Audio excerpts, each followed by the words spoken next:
Actually, why don't you do it too? Yeah. Might as well do it into that camera right there. There we go. All right. My man. Rayan Bailouni, take two. Take two. What's up, buddy? We're back. Last time we ended the podcast, we had talked about doing, you remember what we talked about? No. Hot sauce challenge. Oh, yeah. I still haven't done it. This meeting wasn't set up to do it, but we'll definitely have to plan a proper hot sauce thing. challenge. Even though it's not my thing, I know you're into it, but I'm like really curious to see kind of what. Bro, this is meant to be because someone the other day was telling me that they have them, and I was like, I'll swing by and try it, and then it didn't work out. Okay. And then like a week or two now, you're telling me like, hey, I'll keep it till this show. We got to make it happen. Done. And to be fair, last time we did this was 2 years ago, I think. Yeah, man. Long time ago. I have to say, it's by far one of my favorite shows that I've done. Yes. And the longest to date. I think we were just rambling for about 3 and almost 4 hours. It's because the first time I met you. Yeah. So we already had like a bunch to talk about, and you're like, bro, let's leave it for the interview. And then So at least this time I know who you are. You know who I am. Yeah, so, definitely. Yeah. And one thing I have to say, I don't feel like we really talked about your music. I mean, it was kind of generic. So I want to focus on that today a lot more. Obviously, it's really good to see you. You too, my brother, my man. You're clearly crushing it. Habibi, thank you very much. Habibi. And I want to say the myth, the legend, but I feel like you're no myth. You're just a legend. I don't know if that's a good thing. Yeah. No, you're the real deal. My man. Habibi, thank you. I don't know how you keep up, man. How do you keep up? It's tough. We're just talking about the social media thing. I kind of feel like, it's like a 10 out of 10 thing. And you're like, I can do 7 out of 10 that leaves you 3 out of 10 somewhere else. So it kind of feels like work has gone from, I thought it was a 10, but it's obviously much more than a 10 now. But obviously hired more people. So I have more people at the studio now, kind of upscaled. But honestly, bro, I think it's one of those things where a bunch of the artists that maybe did their first song are now doing their second, then doing their first EP. So just by default, there's just more happening. And things happening like we're saying Saudi. Yeah. That's I want to kind of get deeper into that. Yeah. Your approach, would you say you're 50-50 new clients versus existing returning clients? Or good question. Yeah, I'd probably say 60-40 returning. Yeah, 60-40 returning. Purely because like, I know you guys had Roxanne on. I love Roxanne. She's amazing, you know? So like when she came to work with me for the first time, it was just for her first single. Yep. And then she wants to do an EP. So then by default, most of that works. Now one song, it became 5. They test the waters. They come back. Yes. Yeah, right. Exactly. Alhamdulillah. That's a good thing, man. That's probably one, repeat customers is a real, and I don't like to think about it as customers. It's just like, it's people you work with. And she spoke very highly of the chemistry you two built together. It's really refreshing to hear that. And like anytime your name comes up, everyone like just gushes over the experience they have with you, which I think I attribute that to just how sensitive and how sensible you are. Habibi, and how much you care about the artist. Not to say that other producers don't, but I feel like that's where the real magic is in the sauce. I mean, the psychology part of it. I think so.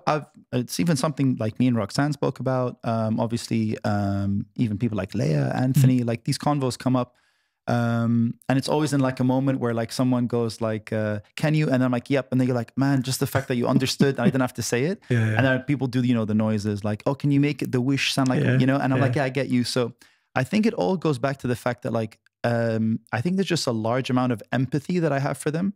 And a large amount of sympathy, because like the sympathy part comes from me trying to be an artist way back when. Yep. And I remember people, like, just, blowing smoke up the wrong places. And I'm like, yep, no, that's not what I'm talking about. So there's a bit of like, I don't ever want to be that guy to somebody else. And then there's a part of me where it's like, I understand how difficult this could be for someone that is putting or trusting somebody else with something very special to them. So that combo, I'm like, it's not like I'm trying to be sensitive, but like, I think you just naturally are. Yeah. Is there a world where you could be you as empathetic as you are if you hadn't been trying to be an artist? Oh. All things being the same, like the same skill set and the reps and all that stuff. Where does that factor in? The fact that you know the psyche of an artist trying and all the things that, I mean, obviously it's very unique to each artist, but having that in common with them, how much does that add to what you bring to the table? It's really hard to say because I've never not had it. You know what I mean? But I think I think in general, I'm quite self-aware. So like, I think in general, I'm quite empathetic. I'm like you're saying, you know, but I think the experience adds to it. So sometimes even if it's something that I don't get, I'm like, I don't know why someone would say or do this. It always comes from the lens of like the experience plus the, you know, but I think maybe if I wasn't an artist, I think I'm aware enough to say that it would probably be a little bit less, because I'd be like, what are they talking about? I don't understand why. And I think that's, I kind of realized that would be the case, because when I speak to other producers, it's a big problem for them. Or I hear an artist talking about like, I went to this other producer and I had a big problem with them. And when I hear it from both sides, I'm like, I think it's a bit of that. You know what I mean? Like, and I get producers are like, I'm not a singer. That sounds fine to me. But then obviously because I sing, and then obviously a singer, like, you know, might say like, do you not hear that weird like vibrato? And I'm like, oh yeah, but I think, and then I can explain what the vibrato means to me, but I know what they're talking about. But someone else is like, are you talking about like Nashed? I don't hear it. So I get where that would happen, you know? Yeah. There are some producers that don't necessarily need to be or have been artists, like the Rick Rubins of the world, you know, where they're like, I feel like you're headed in that direction, but you have the benefit of, you know, being an artist and understanding what that feels like. I think it's just a mindset. Like I would say you're very artistic and you're very creative. And I'm sure if I put you in a studio environment and we were talking about something, like you'd be like, no, I wasn't thinking something like that. And you would explain it to me in a way where I'd be like, I get what you mean. Yeah. But to you, you have your lingo, you know? But I also share the fact that I myself was an artist at some point. You know what I mean? Oh, true. Do you know what I mean? So of course it would be different in that regard, but still, I just feel like that adds so much urgency, and I don't know. It's just it breaks the ice in ways that would be very difficult to do otherwise. I think I think like this is something I realized lately, but like I talk about it with my wife, but like I feel like escapism is such a big part of it. And I think that there are some people that maybe they're not aware that that's happening. And then there are people that are in search of it. Yeah. And I think like, say, for example, we recorded a song for you and you hear it back and you're like, oh, I imagine that it's going to be Kulthum mixed with Ed Sheeran or whatever, right? And you're like, I have this whatever.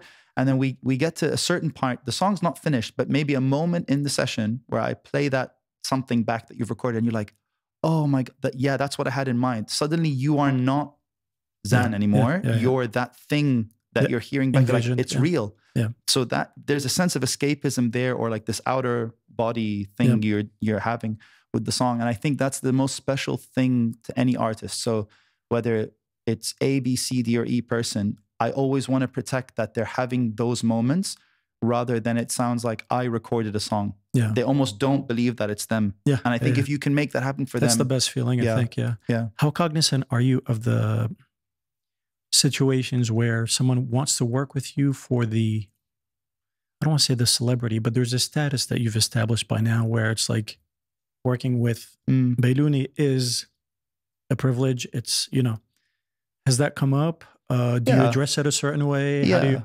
I mean, I've never said no to someone. Like if I'm being totally transparent, like obviously, you know, you work your costs and thingy. So I work it to a way where it's like, it's affordable, but then at the same time, someone, if they are that serious about it and I go like, listen, they're willing to pay whatever it is for my time, it means they really do care. So I would invest helping them to get better at something. If I don't feel they're good enough, I'm like, well, they care enough to invest. I mean, for me, the money is just time away from your family. So I could spend that time with my family. No, I want to go to Bailouni to do something. Okay, cool. I treat that special. I go like, they're really willing to do that. And he or she cannot sing. So I'm like, cool, I will help you how to learn how to sing because this is important to you. Yeah. So, but if it's a case where someone is like, oh, I want to work with you for the status, but no, I'm just, you know, upcoming and I can only pay 200 dirhams. I'm like, okay, well. Not the right pairing. Yeah. Like that, like, cool. I can send you to someone that'll help you with that. But there's someone else that obviously wants to do that. I mean, someone might say like, oh, you're money driven. It's not that. It's just like, It's business, man. That's and you know, there's nothing wrong with that. And I feel like if you treat it as such, there's a level of respect and showing up that wouldn't exist if you didn't, you know? Yeah. Are you having to turn down any requests based on either availability or? Yeah. We a lot, to be honest. And I think that's probably why the returning are higher. Yeah. Because I just start to develop more interest in the people that I'm working with. Yeah. But yeah, I mean, like I get a lot of people that like more reach out from overseas now. That's awesome. I think locally it's a lot repeating because I've worked with so many people. But yeah, so the new ones, like I would turn them down because it would just be a case of like, maybe they're like, I have an engineer that would do it for this much, but I want to work with you, but I don't want to pay more than what I'm paying. I'm like, then honestly, like I've heard what that guy can do. He's actually amazing. You should stay with him. It's those situations. Gotcha. But it's never a case of like, no, you're below my expectation now. There's, gotcha. No. So you don't necessarily have a criteria. It's more based on how serious someone is and your availability. Yeah. And as long as they've released something, like I don't even care if it's SoundCloud. Okay. But just for me, I just feel like a huge barrier for a lot of people is taking that step. So the team, when they reach out to the team will ask them like, oh, do you have any SoundCloud links? Do you even have a voice note of you singing? Because there's like whatever you call it, like a threshold of self-confidence that I don't mind helping people with, but it's not so productive when someone's like, but I'm shy to sing. And it's like, oh, well, this is something else now. There's more psychology built into it. Yeah. You're spending more time in there as opposed to actually and I'm not creating anymore. It's sort of like I don't mind doing that for someone that's already confident to sing, but maybe not confident to try an idea. Yeah. But to just, come out the box. It's like, How dialed in are you as far as, and I'm going to reference an Akon interview. Okay. Talking, I don't know if you've seen it, where he talks about Eminem and how he's changed throughout his career. Oh, no, I haven't seen this. It's very much where it's like he treats it as a 9 to 5. Oh, I have heard about this. You know, where like Akon comes in, it's like, he's like, Eminem shows up, does his part, and he clocks out. He's like, yo, I just got here. Yeah. Shows up at 9 a.m. ready to go. Are you heading in that direction or are you not there yet? Is there a benefit in going in that route? No, this is the funny thing. So there's no benefit going down that route, but I am headed down that route. Okay.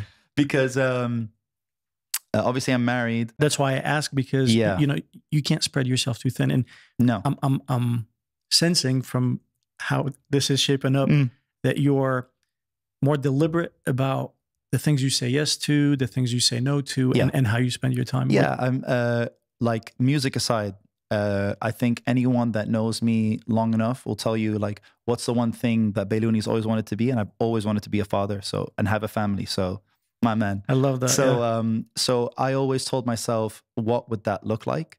What would that sort of like my daily map and my hours? How would that be sort of like broken across? And I'm like, well, I understand that it's a very like night heavy job. So I'm like, I'm trying to find ways where I could be a bit more Eminem and deliberate about that. Because I don't want to be the dad that comes home and my kids are going to school. I just feel like Joe Pesci from Goodfellas or something. You know what I mean? Like, I'm like, exactly. What does that do? Something. Yeah. So, but I think that's when you start to learn to like work with other people. You bring other people on board. And to be honest, I kind of have to give a lot of credit to all the people I work with, because they've been like incredibly respectful of that, which is amazing. Give them a shout out. Tell me about what your team currently looks like. What they do. So we have 2 people that sort of work in like admin and logistics. We have 2 engineers. One of them does vocal recording. Another guy does like vocal editing and mixing type of thing. Comping and whatnot. Yeah, exactly. Yeah. So still all the production. And now I'm sort of like, this is the time thing. I'm sort of like offloading a bit of the mixing over, sort of like the light work. But then it just gets handed back to me. So obviously we have the system at the studio. We have 2 studios, and then they'll drop off stuff to me and I'll finish it off. But I kind of want to have, it's a good football reference if anyone's into it, but it's sort of like the Jurgen Klopp thing, where it's like I have the first word and the last word. And those, I think, are the important ones. It's so funny. I came across a thing yesterday on social media about the 10-80-10 rule, which is very similar. You want to be part of kind of the planning. You, as a leader, you're like, I trust you to do this part. Yes. And then you breathe on it for the last 10%. Yeah. Because then it's got your stamp of and approval. that's when it's like the make or break. Yeah. But I think 10-80-10's the the target. I think it's probably more like 10, 50, 40 at this point. Okay. And then I'm just trying to like off the back end, you know. But yeah, and then we just have a couple of people that do like accounting, finance, taxes, stuff like that, you know. But yeah, like all in all, like we've had a couple of changes. But I think what's cool about the people that we've had, you know, working at the studio is I've sort of tried to bring on people that remind me of me in terms of the way they look at music. So drive, hunger, or yeah, just like they're trying to make it in their own band. And they're super hungry, and they're like, I want to come here because I want to make my band better because this is a great job to learn. Ah, perfect, cool. Like that's how I started, so why not? Or if it's someone saying like, listen, you know, like I've always wanted to work with X type of artist as a producer or an engineer, but I don't feel like I have the knowledge to do that. So I think I would leave in 4 or 5 years, but I want to learn how to do that with you. Cool. Fine. I already kind of know, you know. And shout out to Mulham, is a Saudi the artist, A-pop singer. We've been working together 5-6 years. And Mulham once said something to me, and he's like, he's an incredible businessman, and he's like has such an open mind. I've heard that about him. Yeah, no, he's like, his finger's definitely on the pulse. And he told me something. He was talking about the way he has his business set up and whatever, and he was talking about like you have to know everyone's incentive. People are not going to have the same incentives. You know, someone it could be family. Sure. Someone else it could be, you know, monetary. Some people it's like, no, I don't care about the money. I want to learn how to make my band better or whatever. So I think that's played a big, like I've always kept that in mind, that I'm like, okay, what do you want out of this? How can I help you? And then, you know, you help me. Rather than saying like, you work for me. I'm like, no, I don't mind being a small part of your, or a small chapter of your, you know? So that's kind of how it's like. But yeah, all the artists have been really, man, I was surprised. Like we have some people like, I would say my normal day, bro, honestly would be like, I would go in at about 11 and I'd finish at like 3 a.m., you know? And then with that's what it is currently, or where you'd like it to go? No, that's probably how it was like a year ago. Okay. And now it's probably closer to 10 a.m. start, finish at like 6, 7. Okay. Sometimes if there's like an emergency edit, but at least I'm getting home by dinner time. Oh, that's amazing. You know, type of thing. No, you're pretty dialed in. Then. Yeah, I'm trying, you know. I mean, obviously, if my wife is listening now, she's going to be like, yeah, well, yesterday you came home at 3, you know? And I'm like, yeah, well, I'm getting there, you know. She's going to call bullshit. Yeah, she is. I know. But God bless her. I love you. How do you refine that? Time? Yeah. Oh. What would be next? Like what is? I don't know. I'm still trying to figure that out. I kind of have ideas, but I think if you look at everything as like hours and blocks and chunks and where can you save and you move this Lego piece around, you will always get to this like X variable that you can never calculate, which is the amount of time to be creative. Is that the flow state? Yeah, the flow state. So I'm like, there's mine and there's other people's, and I can't dictate other people's. You want them to intersect. Yeah, so I'm like trying to find a way. So I'm like, does that mean that I have to be better at my job to help them do something quicker? Yeah. But then I'm very much aware that like someone else may be very creative in that moment, but the best idea might come later, or that last punch in before they think, oh, did you hear that ad lib? Oh man, what if we, and then that's where it all happens. So that's the sort of, the variable that like I can never really, gotcha. And that's the one that I tell my wife, I'm like, no, I'm home at 9. Yeah. I'm like, I know I said 9, but like this idea came up, and then you're just like, how do I explain this? You know? Good luck with that. Yeah. I feel like being aware of it is important, because that's where the real sauce is, you know, and building in that flexibility, you know, maybe it's a finite number of hours or whatever, and you give or take, you know, some will go over, some will go under or whatever. Yeah. I mean, but you must have had that though. Oh yeah. Like when you're engineering and mixing, absolutely. You're just like, I think I'm done with this. A plugin does something, and then you go like, wait a minute. Yeah. You know? How do you feel since we last spoke or were on the podcast? How has the scene in Dubai changed, evolved, gotten better, worse? I think it's sort of plateaued. Okay. For me. At what point? Recently? Closer to when? Well, I think it depends on the metric you're looking at. I think if you look at the number of breakout artists, maybe that's sort of gone up, but I kind of feel like a lot of artists that are sort of dropping out are getting replaced by new blood. So there's already that. I feel like that's happened a bit. Yeah. But I think, I kind of feel like it hasn't really changed much. It's just sort of new faces in the same pond type of thing, which is fine. I already know that Dubai is a very transient city. That's going to happen every 3 years. Sure. And the last time we spoke was like plus minus that amount of time. So it kind of makes sense.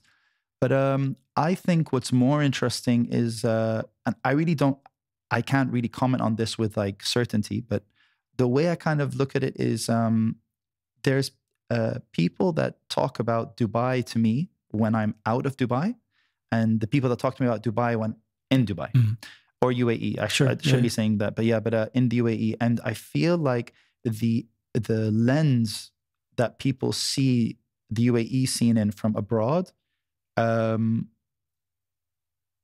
do I say this? The way they see the UAE and the way the UAE sees itself, there is a mismatch, a cognitive dissonance, right? But what's happened is they see Dubai as being more valuable and active than maybe we actually are. And therefore, it's triggered them to want to be more active. And I think this is why you're seeing, I think it's one of the factors that's contributed to the Levant scene, I think has gone off, like has really popped off since we last spoke, more than the Dubai scene. I have a theory on that, and I think it contributes to a certain amount. I feel like the blow that Lebanon suffered opened it up a bit for Jordan to kind of come in. They kind of picked up the slack. It greatly, I'm grateful that that's happened, but I don't know that it would have happened had things not taken a turn for the wrong. I know what you mean. So I feel like that gap was kind of filled in the best way possible. And I'm loving what's happening, but I hate that it's at the expense of where a real kitchen was, really, trailblazing at the time. Absolutely. So I think the timing, the Corona and all that stuff. Yeah. I mean, when you bring in all those things in the last 4 or 5 years, they played a huge part. I mean, like, I remember, this is on a different note, but it just kind of shows you perception. But like, I can't remember, there was about 1.5 years ago, 2 years ago, I was sort of like breaking down the whole, like, my whole company and how it works. And I'm like, I'm just very curious to see like what the drop off was with Corona and yada, yada. And I remember I was in Starbucks and I decided to do it outside the office for like and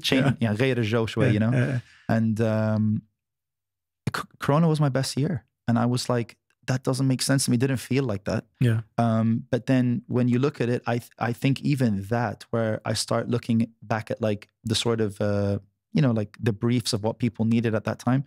And I'm like, I just think a lot more people have learned how to do stuff DIY than like what you're saying about how Lebanon was a certain factory of, and then now it's becoming Jordan. And I think the one for me that the factor that made it more interesting, maybe there's a bit of bias here because of my mixed nationality, but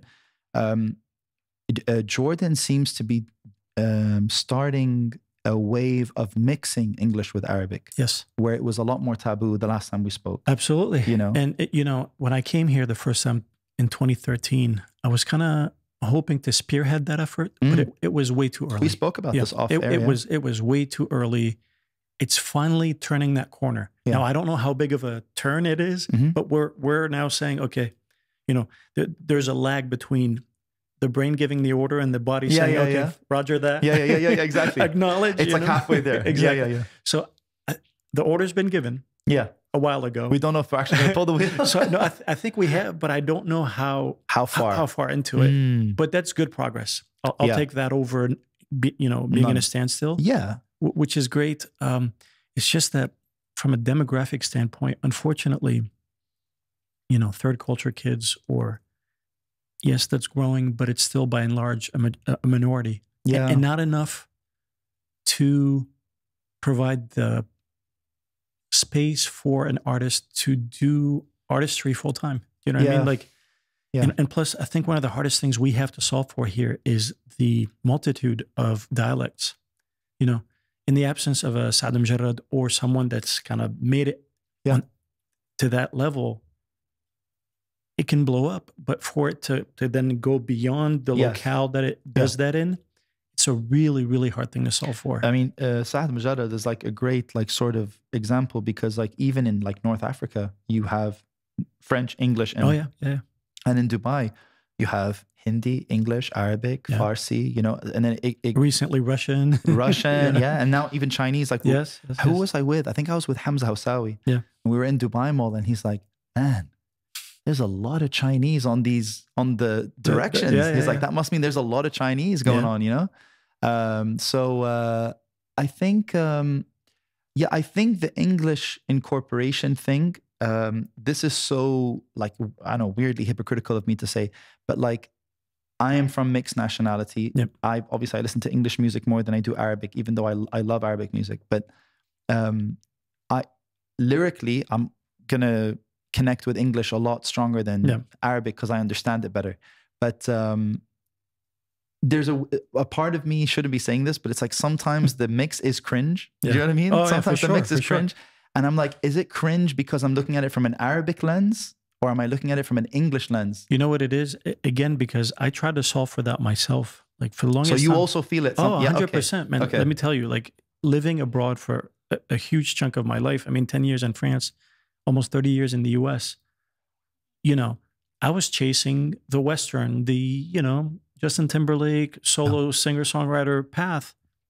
I never had it in my mind that I would sing in Arabic as much as I love it. I do love it. And my dad was always like, hey, man, you would kill it. I'm like, it's not about killing it or not. It's just like, I'd feel, it's not about imposter syndrome. It's like, I don't feel good in my skin. And Roxanne touched on that a little bit, where it's like, that's not how she sounds. That's not how she speaks. It's not how she, but, and we spoke, her and I spoke about that off air. I don't know that we touched on it much during the podcast. It's the trying to fit a square into a circle. Wow.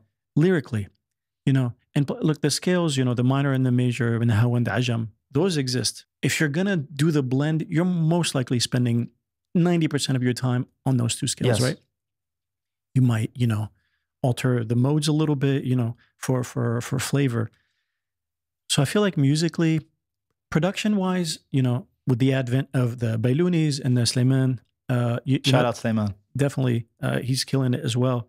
I love what you guys are bringing. There's a heightened sense, or I feel like you've lifted the bottom line. You know what I mean? Whereas before, it's like, oh, I get you off the, you know, like now it's like there's a bar, there's a new bar that's been set. Whereas before, it's like it wasn't doing enough, or it wasn't like householdy enough for people to know about it. Whereas now it's like you can hear it. Yeah, there was a time where Hadi Sharara had that, and then Omar Sabah came in. So that's by and large, again, not a problem anymore. Where I was hearing it before was in the production and the mixing. I feel like production-wise, we're getting there, and there's a lot of copycats, mind you.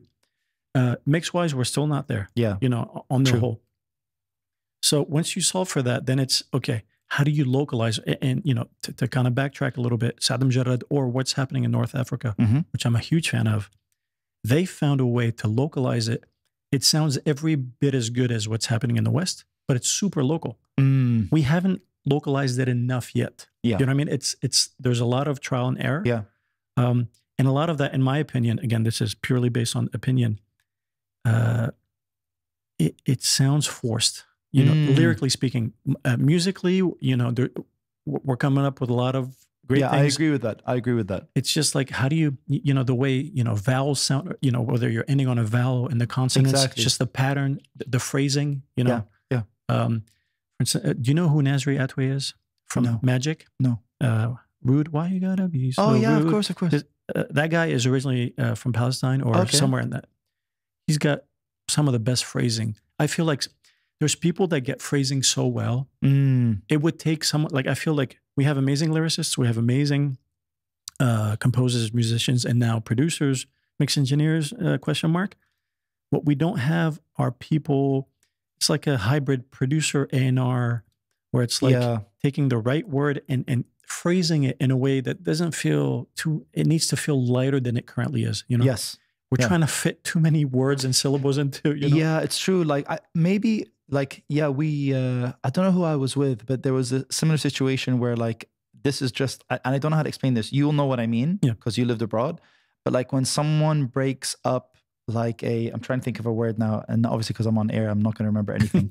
But let's say like Muhammad, right? And you're saying it in English with an English accent. There's something cringe about going Muhammad, right? But you can find a way to do it. You can, right? But when someone does it off the bat, your instinct is like, it's a bit cringe to do that, bro. But maybe stretching a different part of the word is not cringe anymore. But you get the same rhythm. And it also has a lot to do with how big the song becomes, whether you lean into it and become really deliberate about, you know. So it's that, you know, if you're deliberate, you can, it's different. You have to sell it. It almost becomes satire to a certain extent. You know what I mean? But if it's not satire and you're like doing a dark, emotional song, it's a super fine line. It's like it could be super cringe or like super innovative. Exactly. It's almost like your favorite Marvel movie is cringe, or it's like, but it's fun. Exactly. Do you get what I mean? Absolutely. Yeah. And going back to Nasri, he wrote a song that single-handedly brought back New Kids on the Block via Akon. It's called Click, Click, Click, which he did. Do you know the song Click, Click? So that's Nasri. I just remember when I heard, I'm not necessarily into lyrics. If it falls and I feel, I'd have to be in a super heightened emotional state for me to really kind of zoom into the lyrics.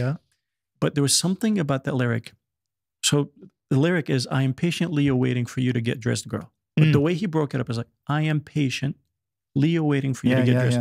So going back to, when I heard that, I was like, I mean, I get goosebumps thinking about it. It's so, I mean, benign, but so brilliant. Of course. So that's what I mean about the phrasing. And it's like, that's like next level. If you're like x-raying what needs to be done to a song, if you're like math about it. You know what I mean? And I can give you an example of a one that I know because I just saw them live and I remember it. And I was like, damn, I remember how smart that was. What's the stance on profanity? Here? Yeah. Hit it. Oh, okay, fine. Yeah. So do you remember the Simple Plan song? Yeah. Right? Yeah, of course. Another one. I'm a dick. I'm a dick. I'm addicted to you. And I'm like, man, like anyone that's 15 at that time that heard it would be like, what? And then when you finish the sentence, like, oh, I get it. But you see, like going back to your Muhammad, satirical. That's what I'm saying. Like, so there's room for that. But it needs, again, if you're deliberate and if you can sell it, you know, I mean, you get people who have all the confidence in the world. Yeah.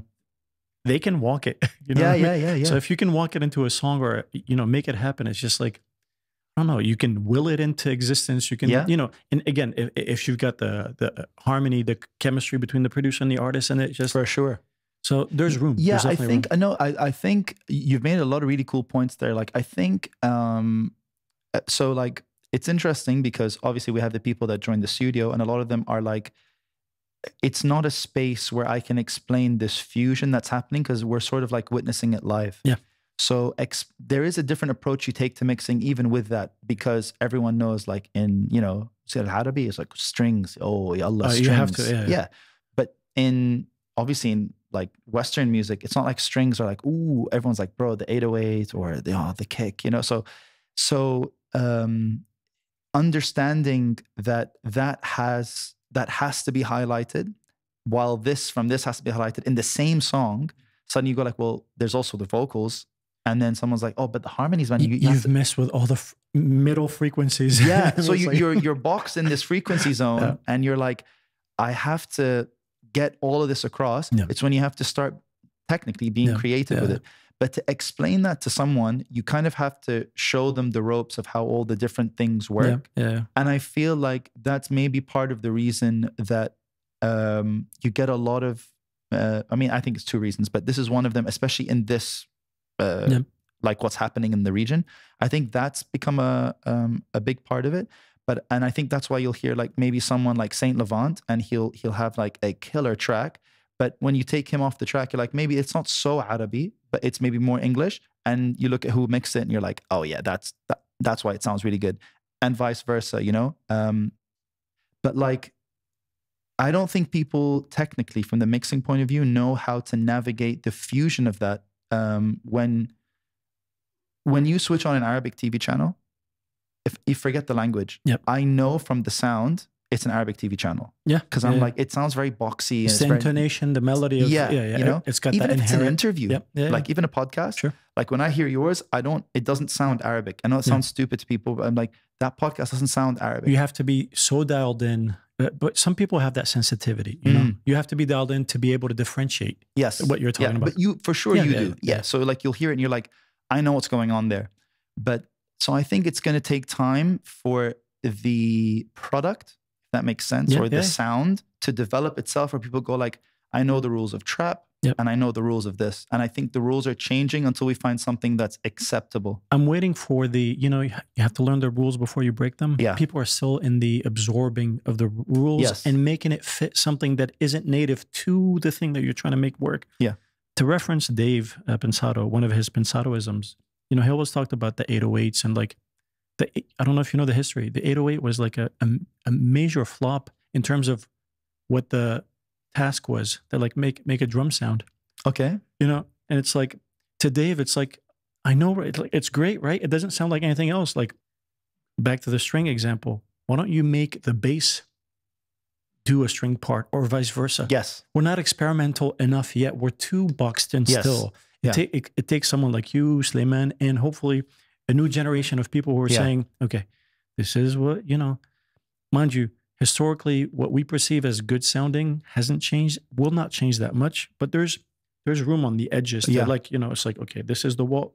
Let's stretch that room a little bit. And that's where the good stuff happens. So I don't think we're at a point now where, and I don't know how much latitude you have. I'd like to kind of get into that a little bit with artists where it's like, we could do this, or there's also this, trying to like really stretch, you know, vocally, like you were talking about Saint Laurent or any artist. I'm still not hearing enough artists that are bringing it to a song where if you remove the artist, the song falls apart. Repeat that point. If you? A Saint Laurent, for instance, and I'm not singling him. Oh, just because I brought him up. Yeah. But because I feel like he's doing that. Lunar, there's a few names that are kind of bringing it. Shout out to Lunar Better. He's a really good friend of mine, yeah. I love that. I love what he's doing. If someone else were trying to do what Lunar is doing, it would not land.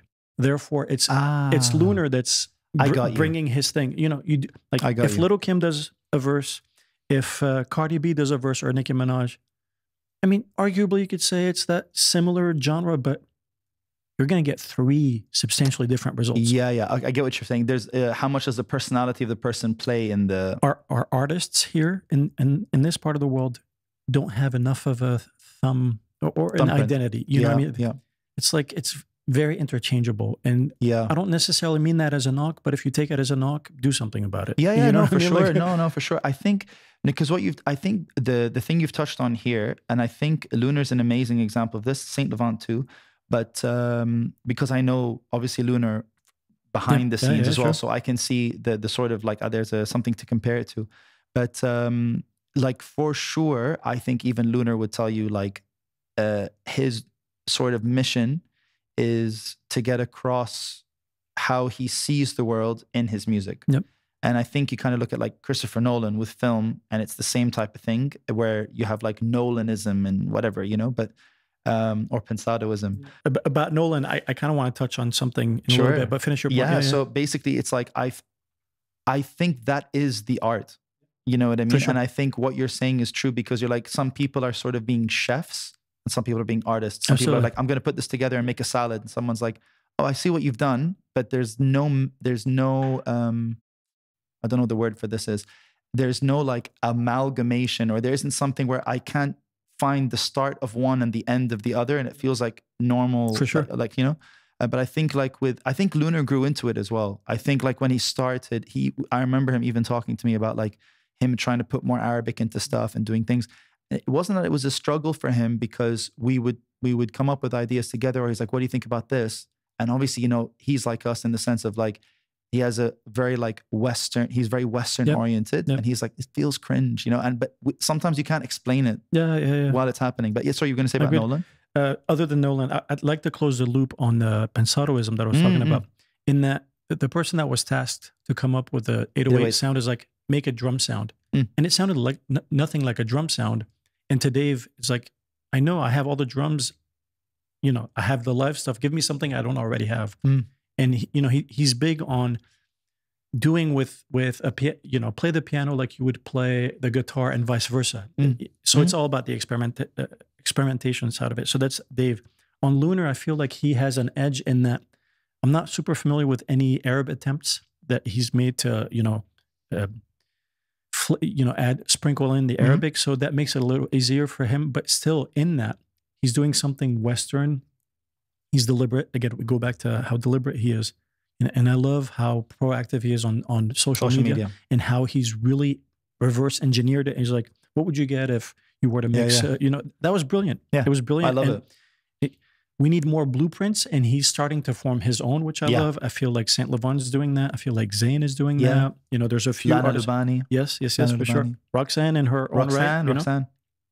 So I feel that that's great. Back to Nolan. For me, I'm a huge Nolan fan.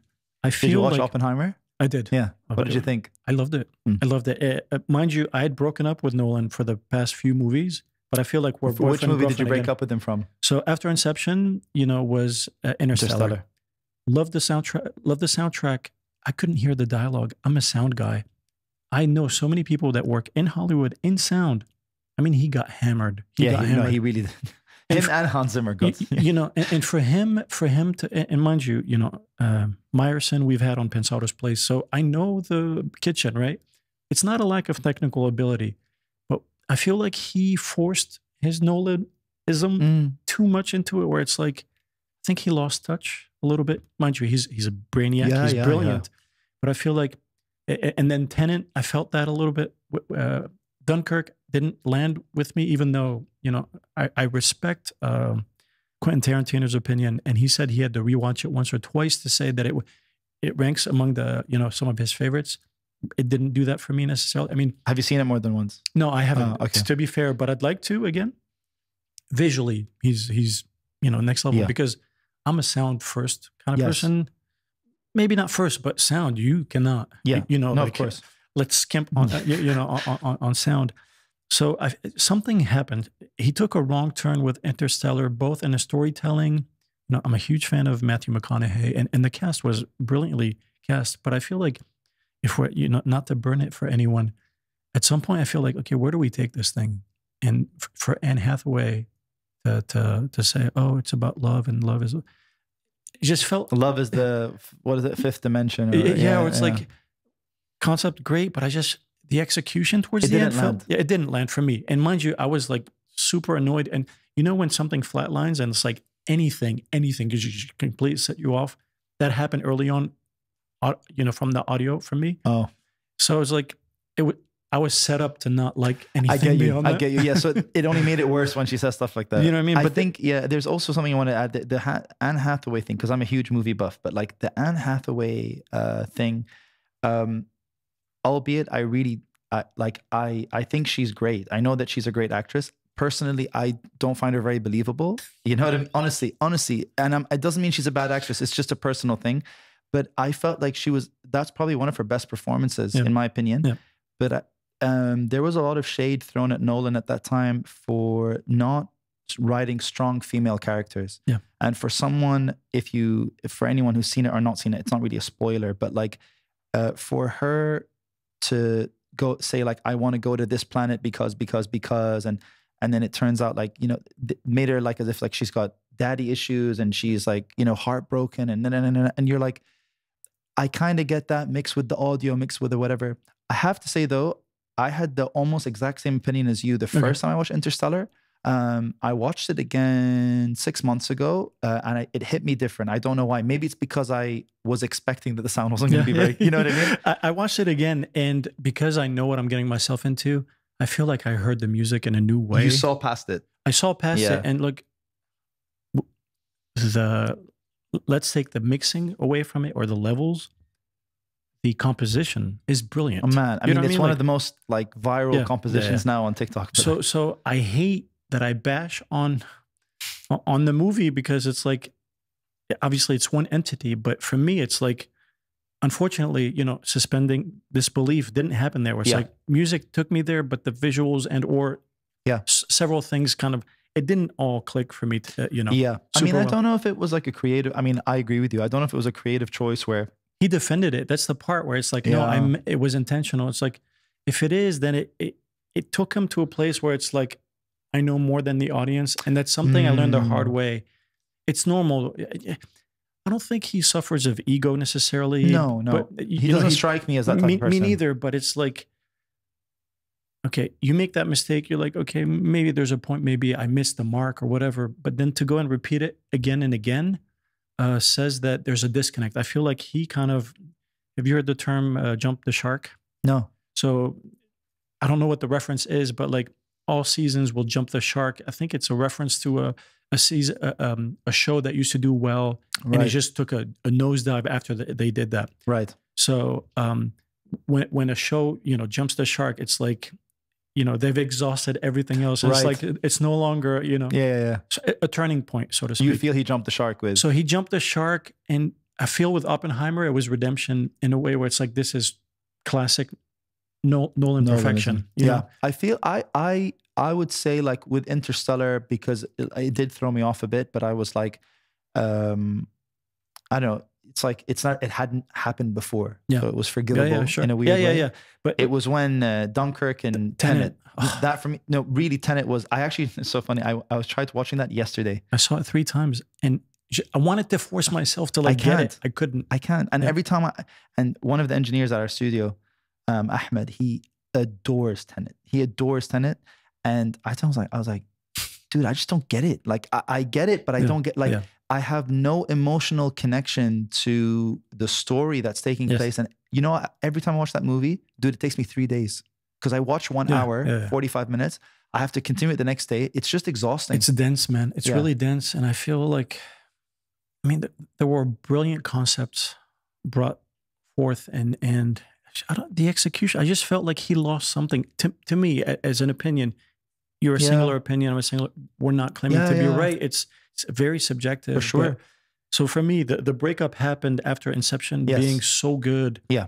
And, you know, it's hard to like compete at that level. I mean, you know. No, for sure. And I forget the competition, to perform at that level.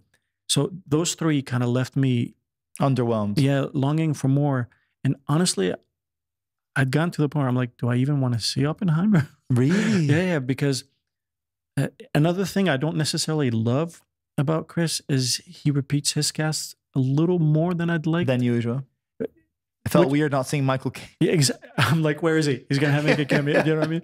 Yeah. I get it from khalas, you get to know people, you know how to squeeze the right emotions, but it's a bit limiting. You know, there's a discipline in saying, look, you've got a kick, a snare and a hat. You can, you know, make amazing art, but I like the variety, you know. Yeah, and I think, I mean, someone said to me the other day, what were they saying? Yeah, they said it feels like he's sort of like soft blue ticking or making this elitist thing where it's like, these are the people good enough. That's the elitist part that I was talking about. Yeah. So for me, even though I don't think he's that, but it can come off that way. Exactly. So for me, again, one of the things I learned the most from working with Dave, and I think maybe we touched on it a little bit during the last podcast, what I love about Dave, even though he has every reason to not still be relevant, what makes him relevant is he doesn't get attached, right? And he always tries to, you know, push the barrier and stay plugged in and understand. Look, you don't have to be a fan of the music that's doing well now, but knowing why it does well is super important. I mean, that if you exercise that muscle, you'll never go out of style, right? Yeah. And that's one thing I learned, because I have a tendency, we all have a tendency to like, you know, comfort zones. Like, this is what I've always Who doesn't want to be comfortable? And you've got your X, Y, you're like, this is 0, 0 of what sounds good. Anything that goes off on the X or the Y axis isn't. Change is necessary. It's what pushes you. So there's, you know, there's a million quotes you can, you know, insert here, but that's really something I learned. And for instance, I know Dave worked a lot with will.i.am. will.i.am with I Got a Feeling and a couple albums before that, it's so easy to hate on how simplistic it is. Like, you know, but it's brilliant. Like it always lands. Or, you know, a lot of the stuff that for me, it was like, oh, but this is so, like, I resisted that stuff. I didn't understand the genius behind what was happening at the time, you know? Of course. So it took me, and again, it's like you self-check, you self-correct, and you're like, I was wrong. I'll take it. I mean, this because we were talking about Saudi earlier off air, it was the same thing. So I had this project where my sort of, I got an executive producer role for someone's album. I can't really say who yet, but for this album. And we had 6 songwriters, I think like 6 or 7 live musicians, 2 engineers, and like 3 producers, 2 working virtually, and then me at the desk. And I think we would go in for like 3 or 4 weeks, take 2 weeks off, 3 or 4 weeks, take 2 weeks off. So I was in and out of Saudi for like maybe out of the year, 6, 7 months, like I was saying. Riyadh, Jeddah? Riyadh and Jeddah. Okay. Man, love Saudi. Man, the people are so nice. It's incredible. Like there is like this perception thing, definitely. I like that they're working on it. It seems like... Yeah, I mean, it's funny because when I'm there, I'm like, dude, I don't see what the big deal about Saudi is. It's so nice. Someone's like, yeah, well, it wasn't like this 5-10 years ago. Yeah, but it's amazing how quick it's. Yeah, and honestly, it's probably one of like my in terms of how much I've enjoyed working on a project. It's probably like the top one. That's of all really time. Interesting. Okay. But when we were there, the brief was sort of like come up with 60, 70 songs in 2 months. You know, like that's everything. Can you at least say whether the artist is Arabic or not?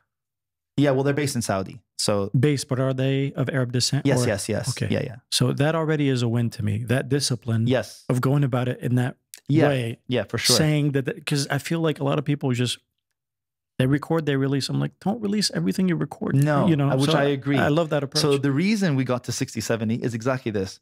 So when we're talking about it, I was like, listen, well, let's be realistic here. I mean, I can sort of like hype you up and say, everything you do is amazing. It's not going to be like that. I think out of every 4, you're going to have one that's really going to be, no, that's going to be worth releasing. Okay. Right? Yep. If we do better. That's a good hit rate. Yeah, that's great. And if we do better than 1 out of 4, great. So I think if you want, like, let's say a 15, 16 track album, we definitely got to do 60, you know? Yeah. So listen, I'm going to tell you straight up, it was really difficult. And I enjoyed the challenge, but it was very difficult doing 60 songs in 2 months, beats, songwriting, recording, lyrics, revisions, and having people come up with different ideas all the time. And this is sort of linked to the Nolan thing and the thing you were saying about Dave. So I would wake up like 10 o'clock in the morning. I'm in the hotel room and I would just work on a couple of beats, get to the studio, have everyone have their coffee set up. Hi, how's it going? You know, what did you do last night? Whatever. Have the chairs set up, and we'd have 5 or 6 people each with 1 mic. Please tell me this was documented. It is documented. Okay. It hasn't been edited yet. Okay, yeah. but someone captured this. Someone captured this, yeah. This, before I know who it is, what it does, this will go down in history as pivotal turning point in the industry. Inshallah, you know. Yeah, because I felt it was special, you know. Yep. And so it's got the makings of and I was like, this is how the best do it. This is how we got to do it, you know. Yeah. So we'd have 5 or 6 people each on a chair with their own mic plugged in live, and no one has heard what I've made. Okay. Because I'm like, if I show you this and long enough, if you hear it long enough on a loop, that magic moment where you thought of a melody is you making a coffee and it's not on a mic. Yeah. So no one gets to hear it. Sometimes people would come in, they're like, oh, I'm working on that today, and they would hear like, you know. So this is people coming up with potential top line ideas? Yeah, and whatnot? top lines. Yep. I mean, we had some people that came in, and it was so random. We had some lady came in, and she's like, oh, I used to play piano, and I was working on something, and I had a harp plugin open. And I was like, oh, it's just too much effort to change this to a piano. Just do it on the harp and I'll keep it. And it just stayed as a harp. But it's nice. Like harp played as a piano. Yeah. And Dark Child, Rodney Jerkins style, or the Boy Is Mine. Do you remember that? Yeah, no, of course. No, it was almost, it had like a classical feel. So it didn't feel like a harp anymore, but I'll just keep it as a harp. Okay, cool. So we'd have everyone plugged in. And then I play the beat. And then basically whoever just felt it the most quickly just goes. And I have a mic. Did you have your hand on on the faders? You're like, I'm hearing you. So everybody shut up. Yeah, exactly. So I had everyone plugged in, and I have a mic. I have a 7B like this, and I'm like, so as they're doing something, sometimes they would have the beginning of the idea. Yeah. So someone would be like, they do a top line, they go like, and then that's it, and then that's it, and I'm like, oh. And then so I can punch to them, you should have done. And then he goes, you know what? And then does something better. And then someone else in the room goes, nah, you should do. And the beat just keeps looping. And I swear to you, bro, we would do this for 45 minutes. Can we clone that process? But yeah, feel free. Yeah, feel free. This is the secret sauce to the biggest hits you've heard. Yeah. And that's why you see 50 writers on a song, you know? So 45 minutes. And then they would say, and I'll be like, okay, we have it. And everyone's like, really? And then, like, bro, if he says we have it, we have it. They leave, they have another coffee. And in that 30-minute coffee break, You've comped what I've comped the song, hook, pre, chorus, of different people's voices. I love it. So at least you're in the right, in the same key. Yeah, exactly. Exactly. You know, so then we would have, I think per day, 6 songs, 5, 6 songs. Wow. That's with the time me making the beats. Yeah. So what's amazing about that is you realize, like, I realized very quickly, in 3-4 days, that's not going to work, because someone's like, I've done this for 3-4 days. Yeah. So then I'd pull out like in the morning, they're like, oh, we're doing the same thing today. So when I felt that, I was like, threw a curveball. So then let's say we were doing R&B or pop. The next day it was like, dude, it was like 90s Depeche Mode synth, pop synth. And then they're like, and I'm like, you got to do something to this. I'm tracking. And then they're like, and then what's funny is you get one of 2 reactions. There's the, I shit on this music and I can't write to it. Yeah. No, I'll do something, right? And the other people that go like, dude, I'm useless. You know what I mean? So I better come correct tomorrow. Yeah. So then the next day I come back, they're expecting the curveball. I give them the real one, then everything starts flying out again. Yeah. So I kind of get, I totally get what Dave means about that. And I think that's also something only because I had that experience, I've realized it's really hard for an independent artist to do that alone by themselves in a bedroom without other people around them. Because also, like, if me and you are singers now and we had a different producer and me and you were having the best time, I'm like, dude, man, that's a dope melody. How come he's getting all the good ones, right? So I'm like, man, you better pick it up. And then I do something and you're like, oh, bro, that's dope. Suddenly you are leveling up without even you realizing. Man, you're like Olympic competition on the spot. You know what I mean? You're looking over like, who's over my 100. I love that. Because I think that's how top teams perform. You know, it's not like, it's like they say the difference between envy and jealousy. You're like, damn, I'm envious that guy came up with that melody, but I don't wish him ill that he came up with it. Or no, you're just like, it gets you to want to elevate your game. It's like, you know. And I think you need that fire. Oh man. You know, and some people very quickly, like, we had, to be honest with you, like, we had some people come in and they were just like, I can't do this. Like, you know, and I'm like, that's cool. Admitting that you can't is even the best part, because we actually found like ways for them to contribute in probably they didn't expect it would be that important. We had some people come in. I remember it was this for me is like a Saudi moment, and I was like, wow, dude, this country is ridiculously like. Are they poised to do things that can't be done here, in your opinion? Yeah, I think so. The only thing that I think is an issue for me, like when we look at, forget that it's like Arabi, right? If we look at any artist that has made it globally in the history of time, that has come from a non-Western English background, you think of Shakira, Ricky Martin, though Puerto Rico, Enrique Iglesias, Psy, Gangnam Style, whatever. I've realized, and I think Shakira is a good example because she's maybe one of the biggest, but Rosalia as well is a great example, but it's sort of, she's sort of on a different thing. But Shakira made it singing in English, and then she was known as the one that could also sing Spanish. So she put a bit of Spanish, a touch to it. And I think that's what we were talking about earlier. How do we get Arabi there? For Saudi, they're the most equipped to do it. But sometimes I look at it and I go like, I just hope that someone with strong enough English can do that for them. I felt that there was so many people that are incredible English writers, because we're writing in English at the end of the day, and Arabic. But my concern was the people I'm in the room with are amazing. And to the story that I'm telling, man, in this studio, dude, we had, man, I can't even explain to you how many people are coming in and out. I have no idea who anyone is. You know what I mean? Someone just comes in and he's like, yo, you Bailouni? I'm like, yeah. I was like, nice to meet you, bro. I was like, nice to meet you, man. And he's like, yeah. And then he walks out. I'm like, who was that? Who was that? Who was that? Who did I say? And then I was like, oh, it's Abdullah. And I was like, who's Abdullah? He's like, oh man, his father is a lawyer. And I was like, oh, okay. And then another guy, and then another lady walks in, and I'm like, who are these people? So at first I was like, are these people that are working with us? Like, no, they're just friends of friends. people coming out, they just want to, I'm like, oh, okay. Cause like, let's try and find a way where like I can know who's who to either invite them in or not. You can filter the opinions. Filter, You yeah. can, yeah. You And then need it that. became one guy is like, Khaled, whatever. Khaled comes in and he's like, yo, you Bailouni? I'm like, yeah. He's like, that's a nice beat.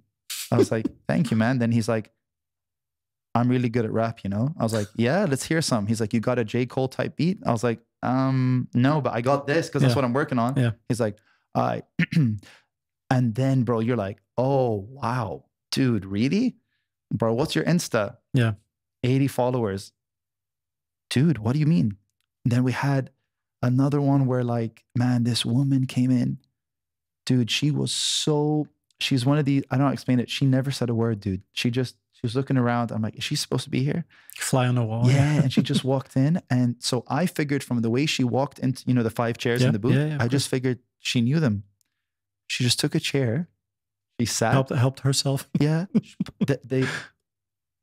One of the guys gave her the mic. Yeah. She's there and she's like, oh, wallah beat hello.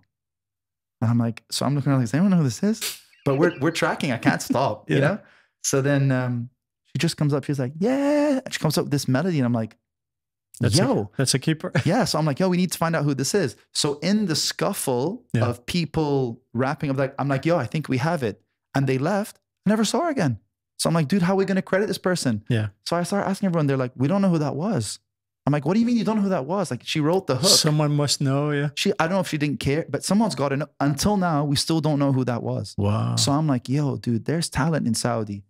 But then, like I said, you'd meet people and they do Arabic rap. And I'm like, okay, dope. Like, you know, maybe poor sense of melody. Sure. Maybe they're not the best at English or whatever. So I think as Saudi, it's not like people can't speak English, but we're talking about like songwriting. Yeah, for sure. But I feel like they're privy to something that wasn't available elsewhere. I feel like the American specifically influence on some of Saudi was more amplified, was thicker, was more prevalent than any other place. Again, it's going to create a divide because I feel like while we can solve for that, I feel like, you know, the names that you mentioned, whether it's the Size, the Shakiras, the Luis Fonsi or Ricky, you have to build, I mean, what allowed them into the US, because the US is a very closed market. I mean, I'm talking 10 years ago. Things have changed a ton. They brought a massive audience with them. So they brought numbers. Yeah, of course. And I feel like here, I mean, if I'm hearing a Saudi insert Arabic country rapper, and it sounds like somebody else, let's say Eminem or insert rapper name, why am I going to listen to you when I can go to the source? Yeah, it's the Abidas thing. You know? Yeah. Abidas, 100%. And so I feel like we're trying to solve, look, continue to do that. And if you can out Justin Bieber at what Justin Bieber does from here, more power to you. Yeah. I feel like what we need to solve more with more urgency, or we're going to prioritize, it's how do we crack the Arabic sound? Yes. You can infuse it with some English or Korean or what have you. I feel like that's the thing we need to solve for. And that's not necessarily by, I mean, it's that fusion. Yeah, I'm not saying it doesn't have to have a single Arabic lick, but it needs to be understood, you know? Yeah. So, but look, in general, I love the effort and I love what's happening. I mean, this could only lead us to the promised land. It's a start. Yeah. Like, I think, I love what you're saying about the sound thing. And I like going back even to, like, for example, shout out to Slayman. Like, he's amazing at what he does. Sometimes a bit too good. It's annoying, but he is that the envy coming in a little bit? There's a bit of the envy. I'm like, damn, why didn't I think of that? You know. But I like a great example of that is because we're talking about like we don't know how far the needle swings, like English, Arabic, whatever.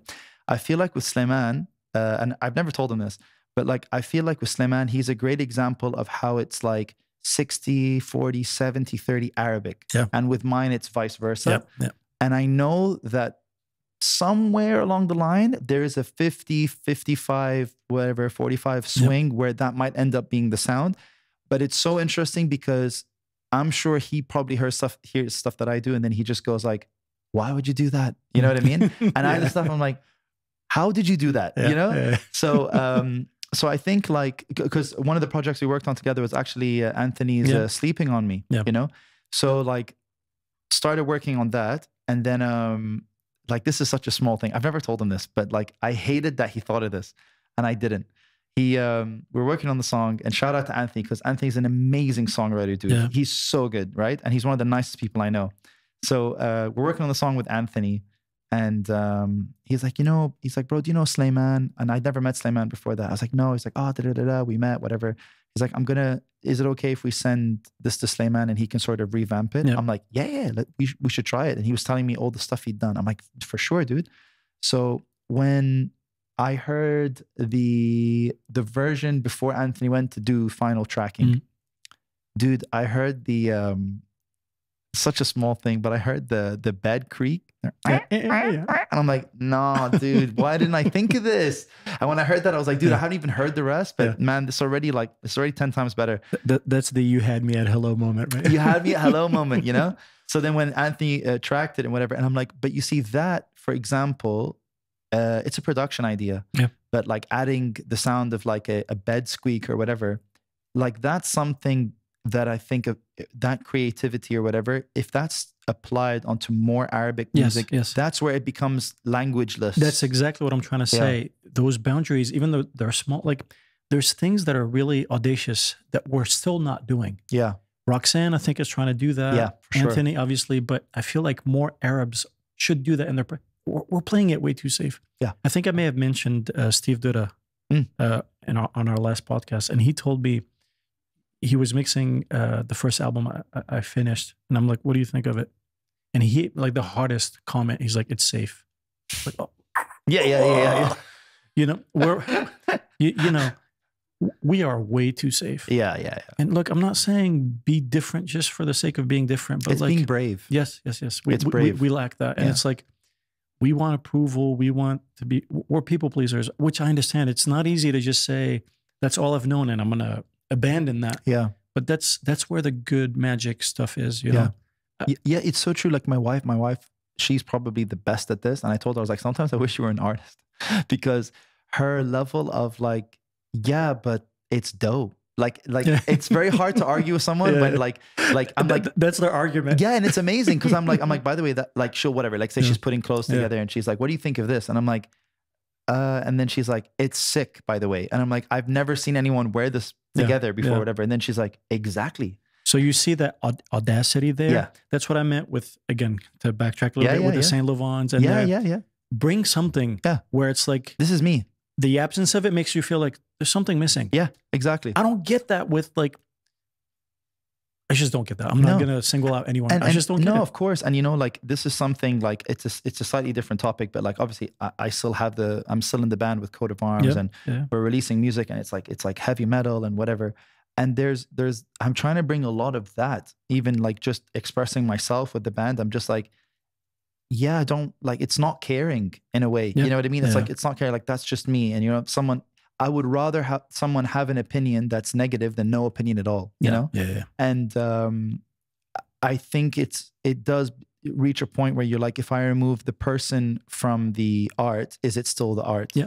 And I think there was a phase of trap where it suffered from that. People are like, it's the beat, bro. Like, I don't even know who this guy is. You know what I mean? And what's upsetting is like, this is another example of the Saudi thing in Arab. Like sometimes you hear it, you go insert rapper name, sounds like him. I'm like, bro, if I remove you from this, what's left? I mean, I ignore people in the States for this. Why would I, you know? And I think, so the other day I was talking to someone, I don't want to name a name because I don't want to give too much away. But so we're talking about, how you're saying playing it safe and ripping off another artist. Let's say you want to outdo Bieber, whatever. Let's say you went and you're like, Bieber just posted a picture of his new single, but he played guitar live, and I'm with a plant on the left. I'm going to do the exact same thing. Okay, cool. Let's say you do that. So I'm talking to this guy and I'm like, all right, where are Adidas shirts made? This is the Adidas thing, right? So I was like, where are shirts made? He's like, Taiwan, Indonesia, whatever. I'm like, okay, Taiwan. I go to the Adidas factory in Taiwan and I tell them like, this is the design that you like. I'm going to get it printed, but I'm going to flip the D to a B and make it Adidas. The guy says to me, that's cool, but I can't give you the label or anything else because it's all belongs to Adidas. I'm like, yeah, that's fine. But you're the guys, you're the ones that make it for them, right? They're like, yeah, we do everything for Adidas. I'm like, okay, cool. all right, just make it Adidas and I'm going to take it back with me. Cool. And I bring it to you. He's like, okay. I was like, how, let's say it's 550 dirhams, 600 dirhams, that's $120, whatever, for that shirt, hoodie, whatever it is. Yeah. I bring that to you and I'm telling you it's made in the same factory with the same print, the same quality. I just flipped the letter. Would you buy it from me? He's like, no. I'm like, why? It's the same price. It's the same thing. He's like, I wouldn't buy it. I'm like, okay, cool. It's $1,200. I'm going to make it $900. He's like, no. $500. No. We get all the way down. Take it for free. To free. So I say to him, I was like, would you take it for free? You know what he says to me? Maybe I'd wear it as a pajama. Yeah. I sound like no one, yeah. If no one sees it. Yeah. And you know what I said to him? I was like, now you know how people see your music. Man. Because what else can that's exactly what you're doing. That's how people see your music. And maybe you see, it says Adidas and you see Adidas, but the rest of the world, you wouldn't wear an Adidas. So why would you do that to yourself? So like, okay, cool. You can imitate. It's not innovating. Imitation is not innovation. You have to start somewhere. I'm not knocking people. But there's inspiration, which is between the two. Yeah. So you can be inspired. And I was like, bro, I see whatever. Let's say Lunar, we love what he does. You're like, I can see a little bit of this guy and this and this. He's not hiding it. He's not denying it. But he's found his way into. Yeah. And you were saying you love the videos where he's like, what if you mix this with this with this? And you're like, oh, that's dope. I mean, it's not. What I love about it is it's not. What's the word I'm looking for? Unique? Deprecating, self-deprecating. Okay, yeah. He's not self-deprecating. No. He's just saying, but again, it sounds like 1, 2, 3, 4, 5, but it's not just 1, 2, 3, 4, 5. 6. I mean, it equals everything else and everything they lack. Absolutely. And it's like, there's no such thing as true creation at the end of the day. It's a remake of a remake of a remake. Of course. And like, you can never go like, have you ever, like honestly, to be fair with you, if someone showed me something that I have never heard before, I would probably scream in fear because I'm like, what is that? You know what I mean? Yeah. No, it's, how come this hasn't? I'm like, is that an alien? Like, what is that? Am I dying? You know, like, so clearly I'm not going to hear something I've never heard before, but I might hear something I have heard before in a different way. And that's where you were talking about the Lunar thing as well. So he could say like, if X, Y, Z, blah, blah, made a song together, what would it sound like? If I can hear none of them and all of them at the same time, that's amazing. Yep. You've added something. Yeah. You've added something. Wow. Like, I mean, people, no, you're not going to go to a restaurant and someone's like, have you ever tried a booger before? And you're like, no, please don't. No, thank you. But it's something new. No, that's something else. And I think that's part of the genius of like Kanye and part of the genius of like Eminem and whatever. And I think it's, but I'd love to hear what you think about this because this is something I hear from artists and you're someone that's like, you have both this, the outside view and the inside view.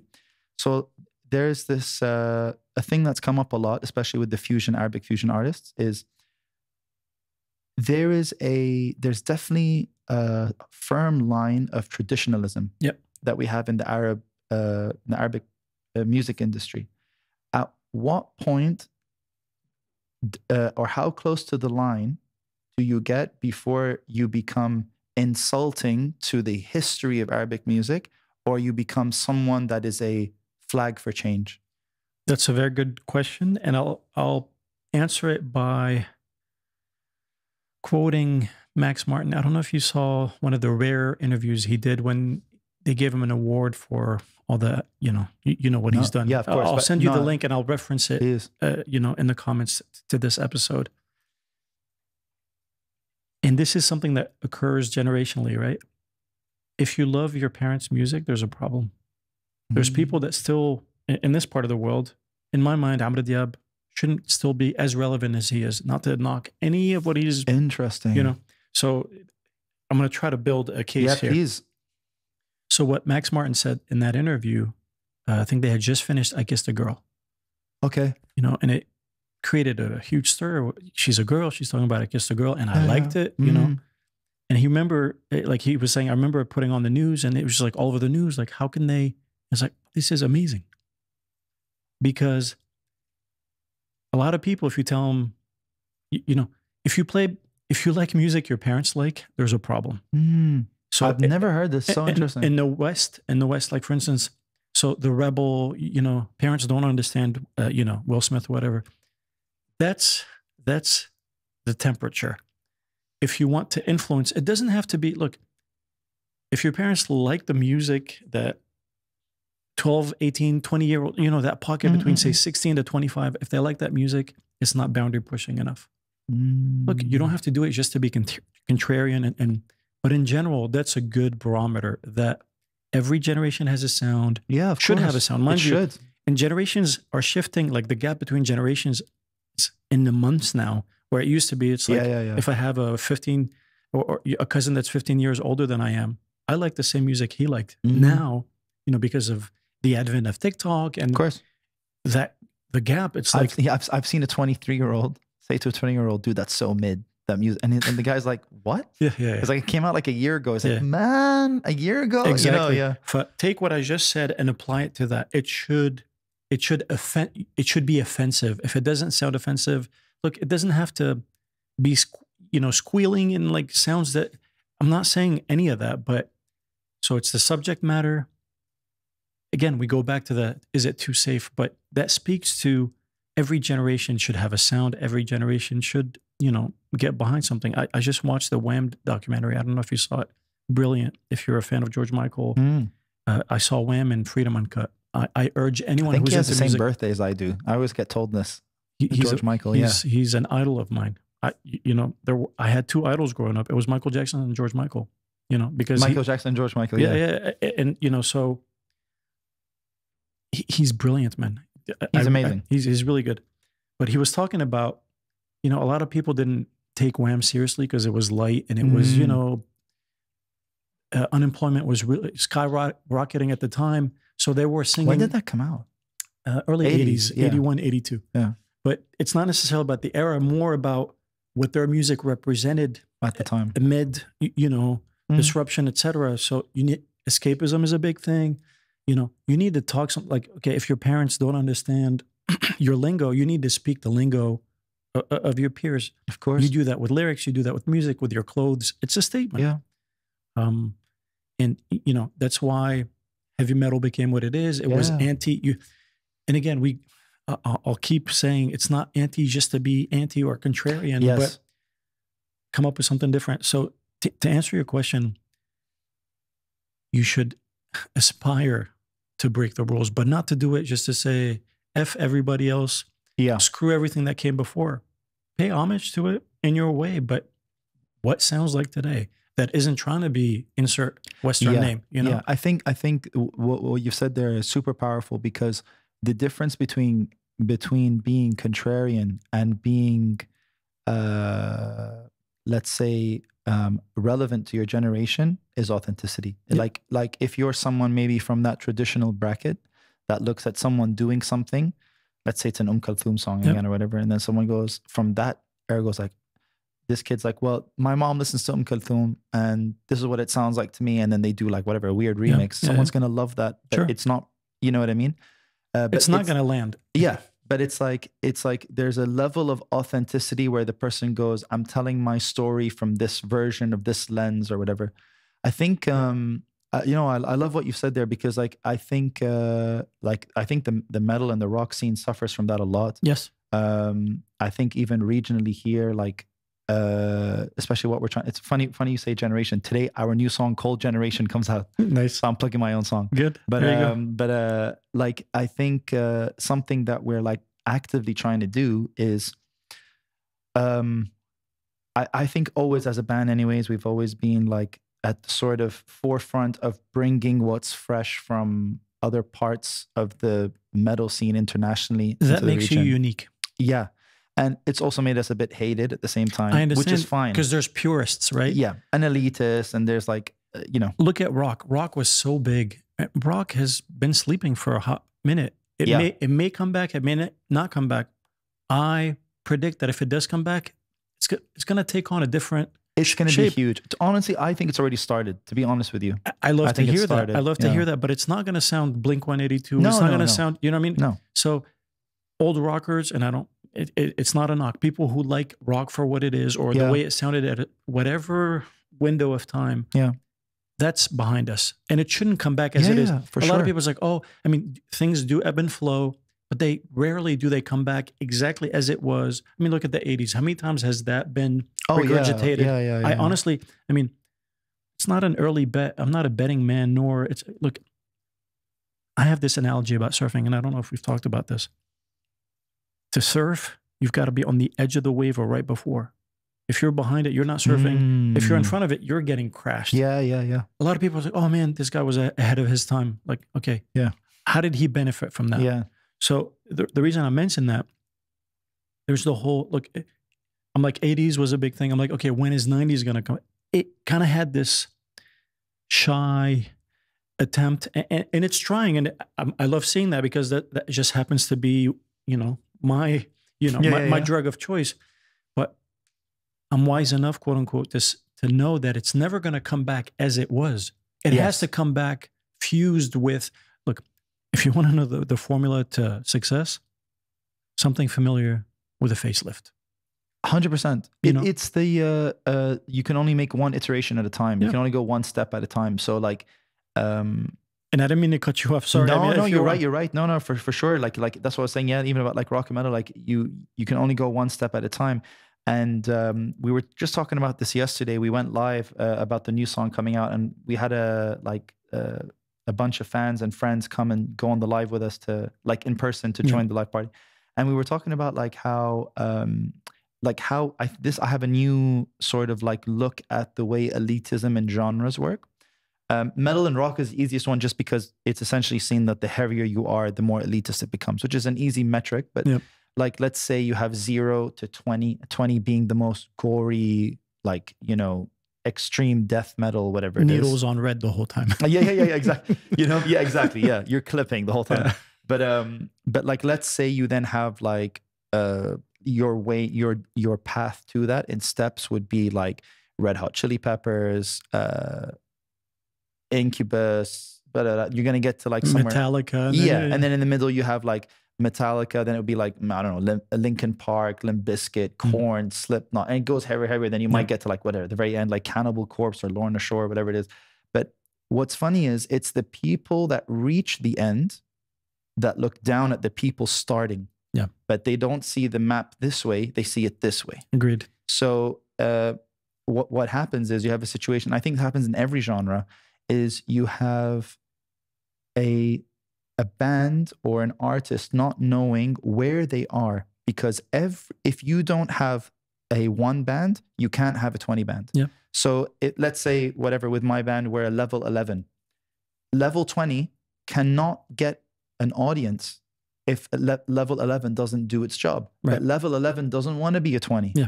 So they're like, listen. Although, unfortunately, they think that getting to 20 is the holy grail. Yeah, and that's the problem. It actually is being the best 11. Yeah. You know what I mean? I agree. So then you're like, oh, I have these people that liked soft rock, and we do like melodic metal. Then you're just like, someone's like, oh, I kind of like the rap and melodic thing you're doing. It's a bit screamy, but I'll tolerate it.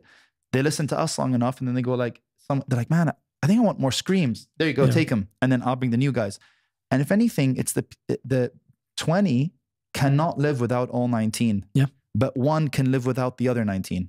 So, and I think that's when you can reverse course or and say that's why they look at this as being more commercial. Yeah. Instead, you should see yourselves as being the least commercial. Yeah. And all these other bands are helping people detoxify of commercialist, commercial centric music. It's alternative.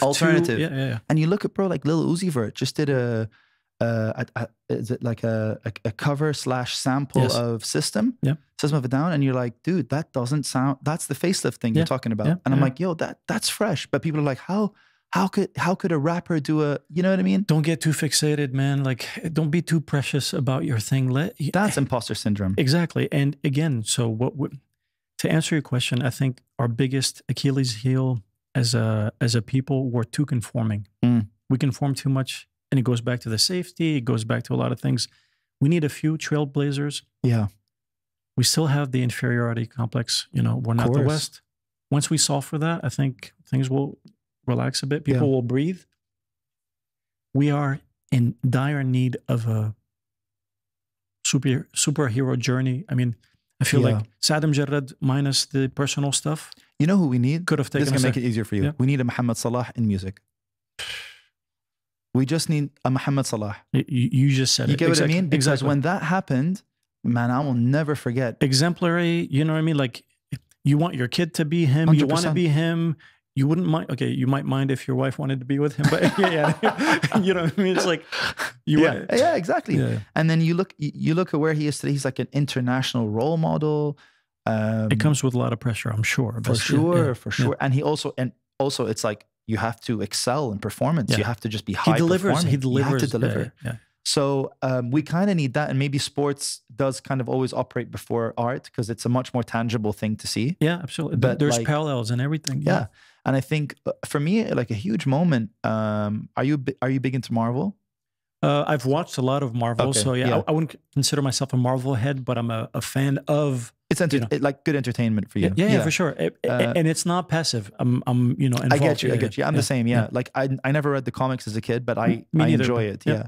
And I think one of the shows that they had, I know it maybe didn't do as well as maybe the other shows, but two of them, one of them for me, I found a little bit cringe. The other one I thought was quite cool, but the Moon Knight series, I was like, man, Egyptian director, Oscar Isaac is the leading actor. Yeah. They had, I think it was Marwan Pablo, or is it Wegs? I forgot who, or was it Marwan Musa? I'm not sure. Yeah, it's one of them. One of them, I forget now, did the theme track for it. They had Kaboo, DJ Kaboo, do the beat for it. Yeah. Arabian Nights, I think it was called. No, not Arabian Nights. Damn, I'm getting all my names wrong. Anyways, it's so because the show was like 2 years ago. But man, in the show they have like Fayrouz in the background, and it's a Marvel show. Okay, based in Egypt, but man, like how much independent / new age stuff was hitting me mixed with old school. I was like, yo, this is amazing. And then they had a show which was Miss Marvel, American, Pakistani family, whatever. I'm like, maybe to the West they enjoyed that. I found it cringe because I was like, oh, like they're fighting the jinn and okay, cool. But definitely the Moon Knight one, I was like, man, that's something where like that wouldn't have happened 10 years ago. That it would have just been like The Mummy. Yeah, for sure. You know what I mean? Timing is so critical, man. You can't. When I had Dave on the podcast, he talks about life having a flow or a rhythm. You can't go any faster or any slower. Even if you try. Yeah. You know what I mean? So once, and look, the sooner you accept that, even though that takes, practice and all that stuff, just relax. Yeah. Do your part, let it happen. And I think it's the comparison is when you start, that's the seed of the evil, because I've seen artists and it's really hard. This is probably the hardest convo I have with any artist. So they come in and they're like, bro, you see what X, Y, Z, I want to do that. And I'm like, man, how do I... You're surrounded by that though. At every click, at every dopamine hit, TikTok, Instagram, you name it. It's like, you can't, you have to fast. You have to go on a cleanse from time to time. Yeah. Find that happy balance, because and I otherwise... think that's what I'm going through with my social media, because I feel so bad. And I personally apologize to anyone that I haven't posted their song that I've produced so far lately. What he told me off air, you have 8 months worth of stuff on your phone that you haven't uploaded yet. Dude, I have my own content. I have to share other people's stuff that I've done that I've been tagged in, and I've completely I've slacked on it. Could you delegate any of that? So the thing is, this is funny. I do a lot of my sort of like, what's the word? Casual communication with like artists and like clients or whatever on Instagram. I see. So delegating that, it's like, I am aware that for their sake, there's sensitive info in that. So that's the issue. Get it. If DMs were like Facebook, it was a separate thing, 100%.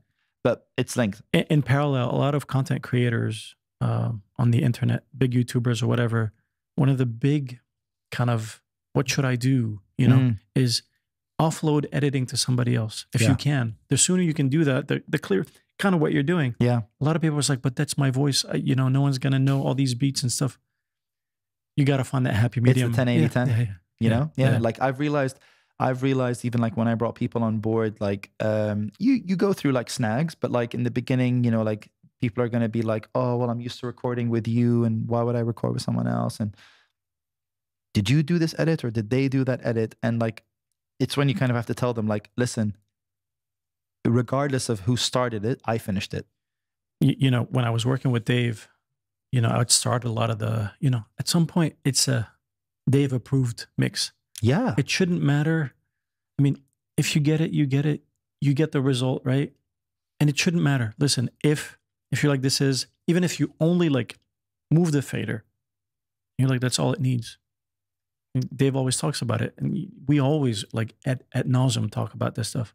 People pay him for his taste, not his technical abilities. Yeah, of course. I mean, he downplays it. He's super technical, but it's like people pay me for my taste. Yeah, it's knowing when to do what rather than doing everything all the time. So if someone brings you a song that's perfect and you're like, having the discipline and the being able to check your ego at the door and say, is what I'm going to do to this song going to make it better or worse? How much do I need to do? And if you're like, it's a couple moves, it's a couple moves. Being able to say, I can say it's perfect. It doesn't need me. I lose on money. I lose. When you're at the point where you can say, it's perfect, it's good as it is. It's never going to be perfect. It's as good as it needs to be. Yeah. And I'm not talking about, you know, minimal viable product here. I'm talking like, this is like, I wouldn't do anything different. Listen to it in 2 months. You're like, oh, I could have done this. That's normal. That's absolutely called normal. Growth. Yeah. I mean, oh man, the number of times I've had people send me stuff and they're like, man, I'm just not happy with the mix. And I need you to remix it. I'm going to send you all the stems. This, honestly, I must get like 15 of these, maybe a month, 20 of these a month. And every single time I tell them like, listen, this is the good thing about having the filter, like the team as a filter. They're just like XYZ, this is their name. They want to reach out to you. They've sent you a DM. You need to check it. This is their song. So I'm like, before I reply to them, let me hear the song. And I play the song. I'm like, wow, I really enjoyed that. That was dope. And obviously I'm going to tell myself, no, it's not because of the technical stuff. My ears can't switch off. So if I've enjoyed it, obviously my ears have approved it, right? X-ray. Yeah. X-ray, you know? So then I'll go on DM. I was like, yo, I just heard your song. Man, that is fire. And they're like, because I hate the mix and I hate my performance and I hate this and I hate that. And I'm like, listen, if I do this, I'm going to be changing it for the sake of changing it because there's something about it you don't like.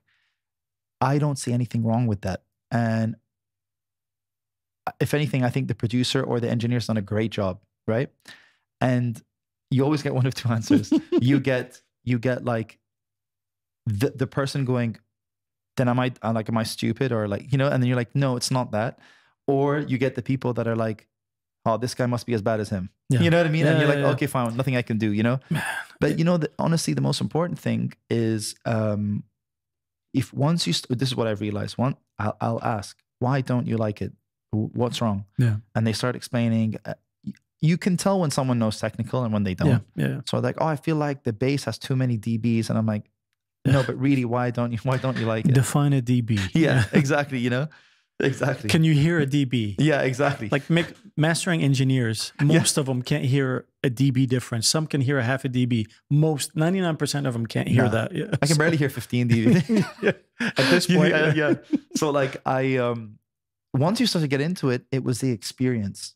Yeah. They either just don't like the person, maybe that they've had a tiff or something. Maybe it could even be they don't want to credit them. Yeah. You know what I mean? But I'm like, listen, like, I don't really want to get involved with that, you know? But you start to realize that it's not about doing, I'm going to give you the whole package. And it's like, it's the fader move or it's but I think when you're starting off, I think this is linked to, and you, mashallah, you have a lot of this, but it's just about like a lot of confidence in who you are and a lot of confidence in who you're not. And I think that's a big thing. It takes time. It takes time. Like, alhamdulillah, we're older, so it comes. But like when you're young, you want to find that confidence. Yeah. So you find it by jumping at anything and I'll remix this for you and whatever. Yeah, this sounds terrible. You're right. And then they redo it. And I think people sometimes get lost in that a bit, but you should sort of define yourself. I find that you're not who you say you are. You're just all the things you say you're not. Yeah, you know absolutely. I mean? And you gravitate towards that. Yeah. To drive the concept home. And the reason I'm mentioning this is because it speaks very much Dave Pensado is arguably one of the best mix engineers. You know, for me, same. I mean, I'm biased. I get to say that, not just because of what he does. Every time he plays me something, just literally, when you think like he's reached the mountaintop, you're like, motherfucker. Like where, Yeah. because for those who may not know, you lose the ability to hear above a certain frequency at a certain point, and it only gets worse. Yeah. His top end is as ear candy as it gets without being, like all the sparkle is there. Fuck my life, man. Like it's talk about envy times a million. Yeah. But in the best way possible, because you want him to win. You know, we were working on Hollywood Tonight. It's the first single they released after Michael Jackson's passing, and the head of Sony comes in after the second or third iteration. I mean, there were so many hands on that mix. And Dave, like, after we finished talking to the guy, he's like, man, does he not understand that I wouldn't have played it for him if I didn't think it was ready? At some point, he's like, look, I can mix this song for the rest of my life. You want to pay me? I'll mix it. I'll give you a different mix every day. And, typical fashion, we did like 15 recalls or whatever. God damn. And they go back to the first. Yeah, of course. And so this is arguably someone who is I'm not going to say the best, one of the best. At the top of the mountain, yeah. He's saying it's done.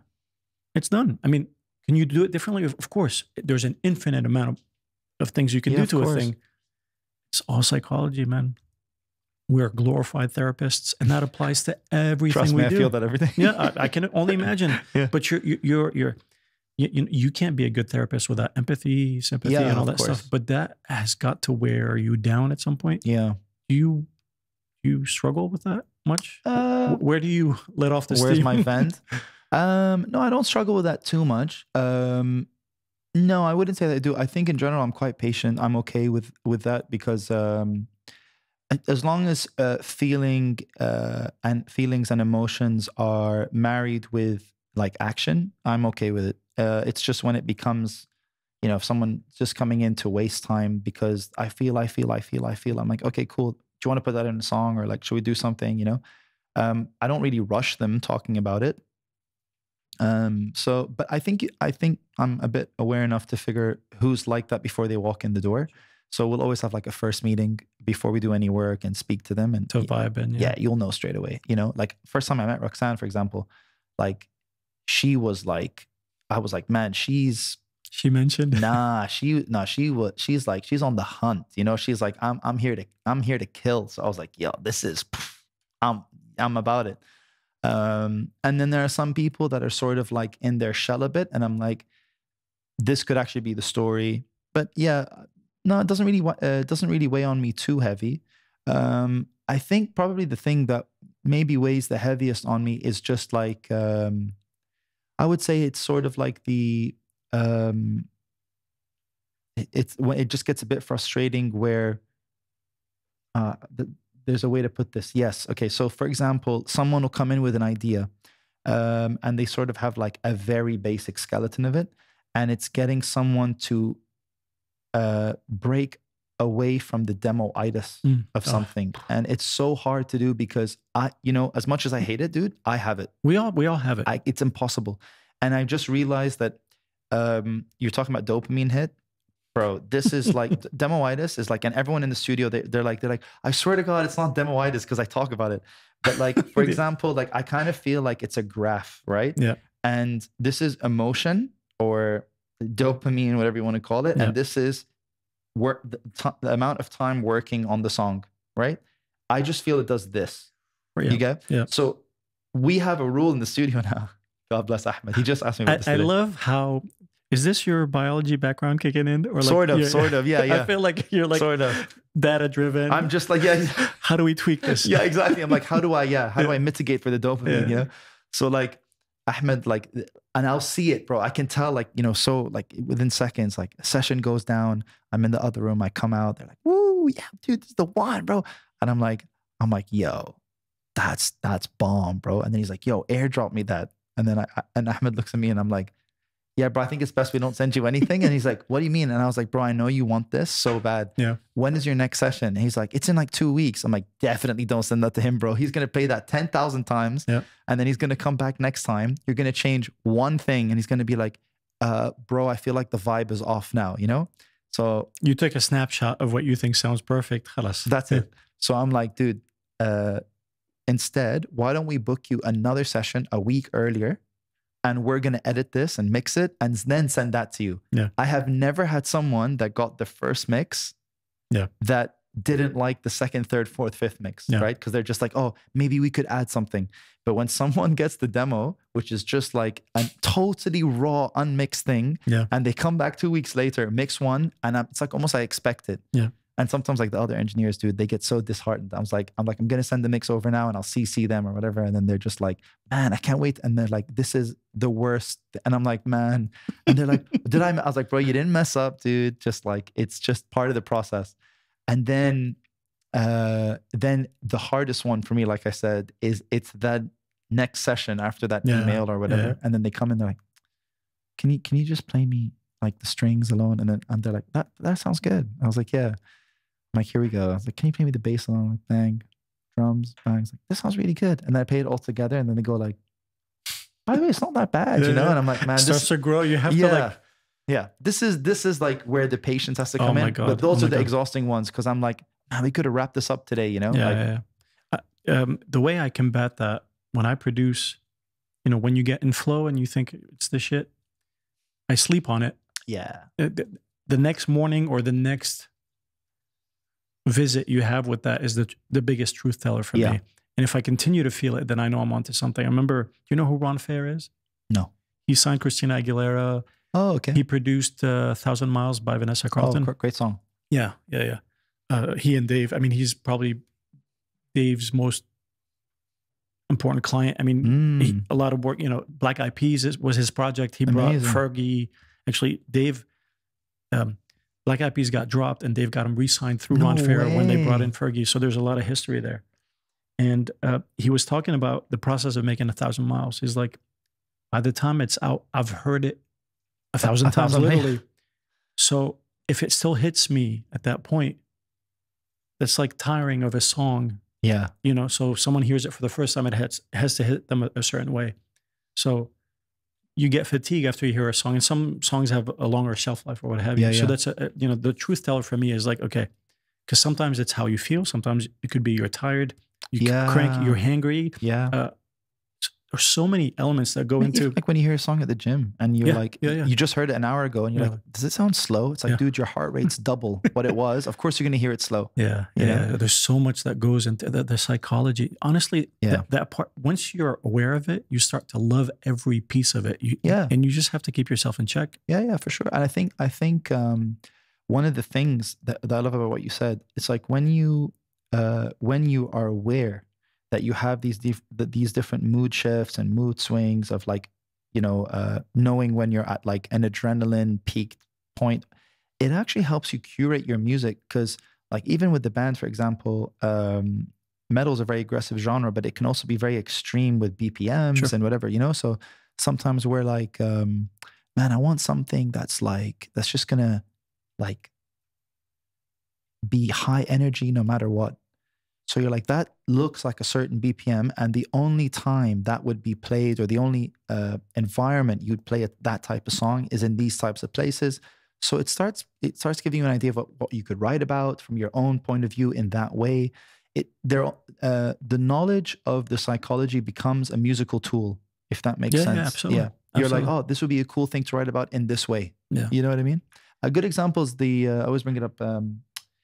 Now You're Just Somebody That I Used to Know. It's a breakup song that feels like a radio dance anthem, you know, and you're just like, oh, I should be feeling sad after this, but I don't. Yeah, exactly. That's perfectly well put. And that song, I mean, it hits so hard in that way, because like when you're going through a breakup, it hits you a certain way, but you love it even if you're not broken up. You know what I mean? You and your partner are singing. You're like, and you're like, used to know, but like, I still know you, and we're cool. Yeah, and then there's always that like, wait, who are you singing this about? Anyways, next song. I love that. I'd like to talk to you about the absence of radio and the now streaming being where it's at,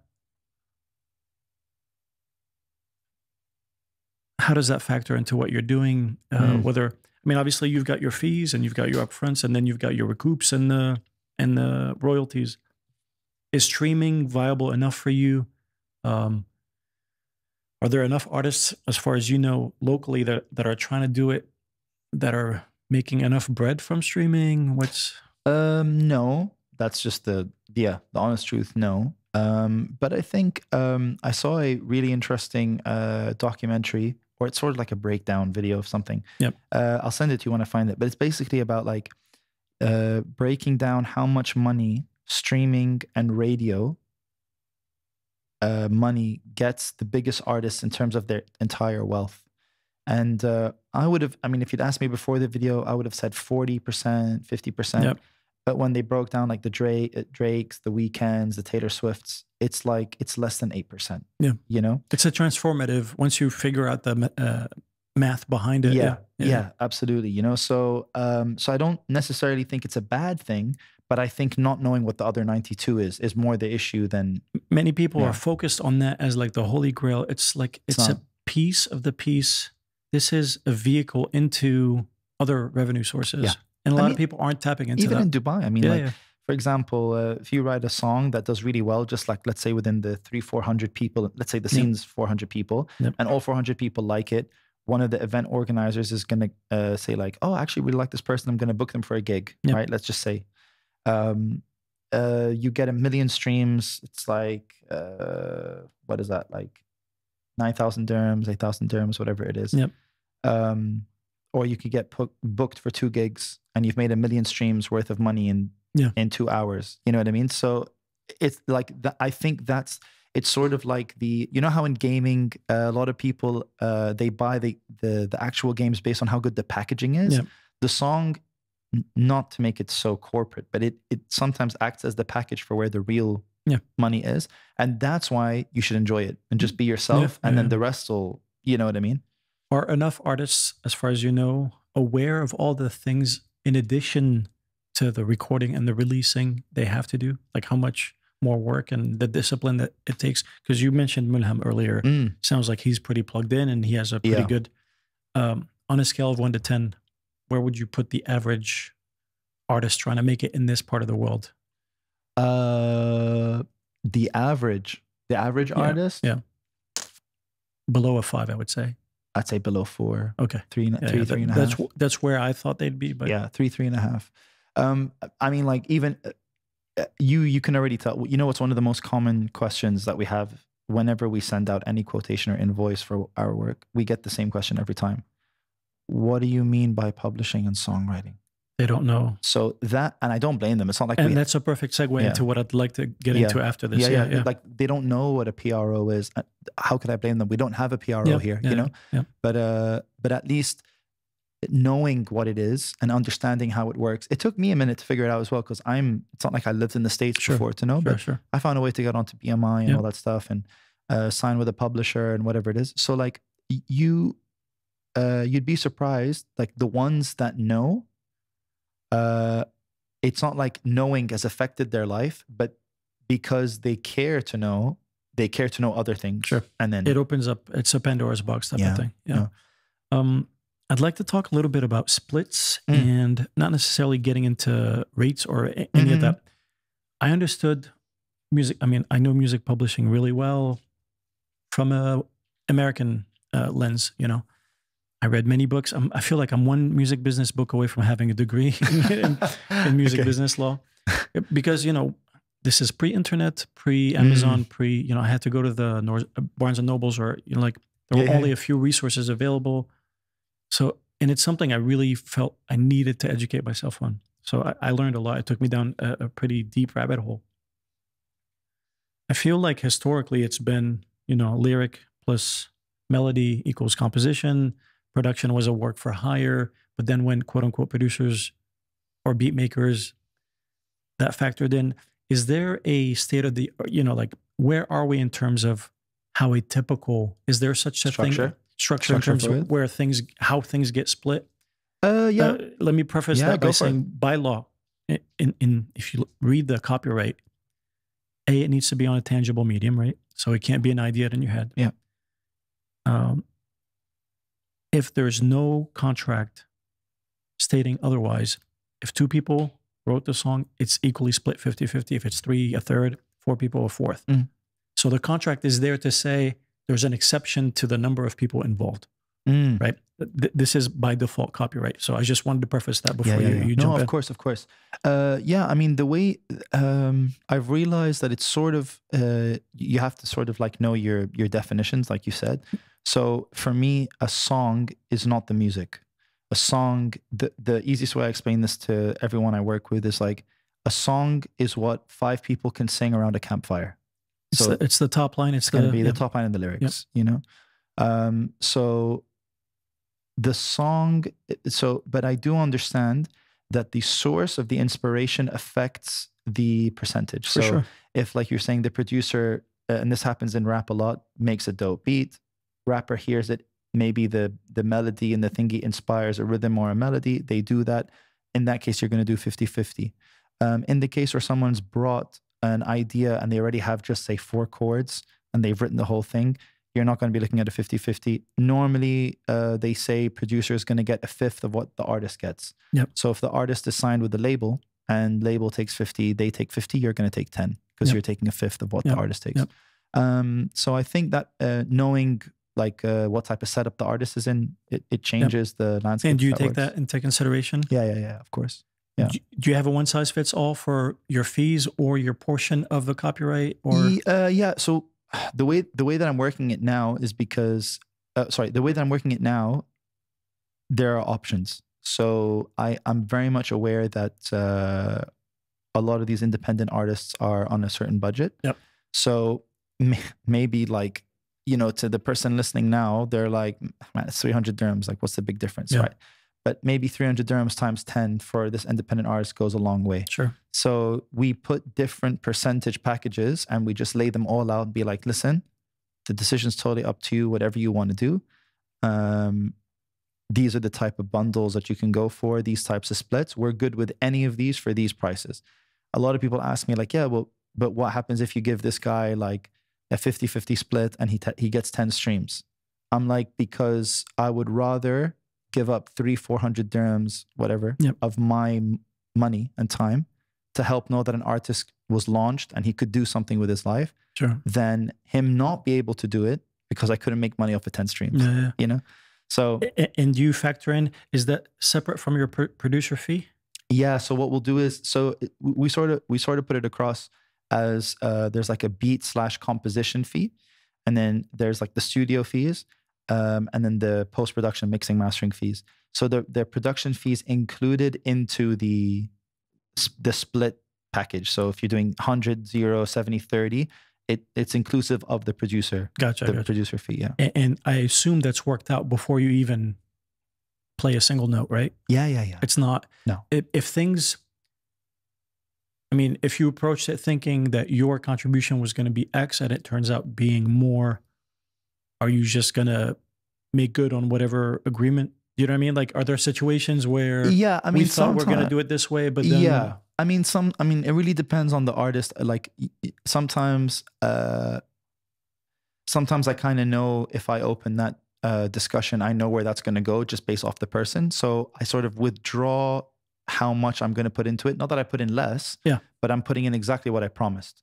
If they want me to put in more, I sort of go like, oh, well, maybe you could try, and I'd rather help them find a way to sort it out. Gotcha. Okay. Than me. So you've committed yourself and them to the agreement that you guys entered. Yeah. Okay. And then if it's a situation where I feel they would be open to that, I'm like, hey, listen, I'm down to do that just because we did this percentage.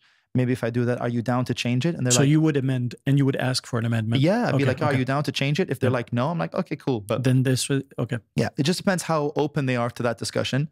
Some people are like, oh, like you'll normally find that the people that have found it very hard to get into the door don't want to have that discussion again.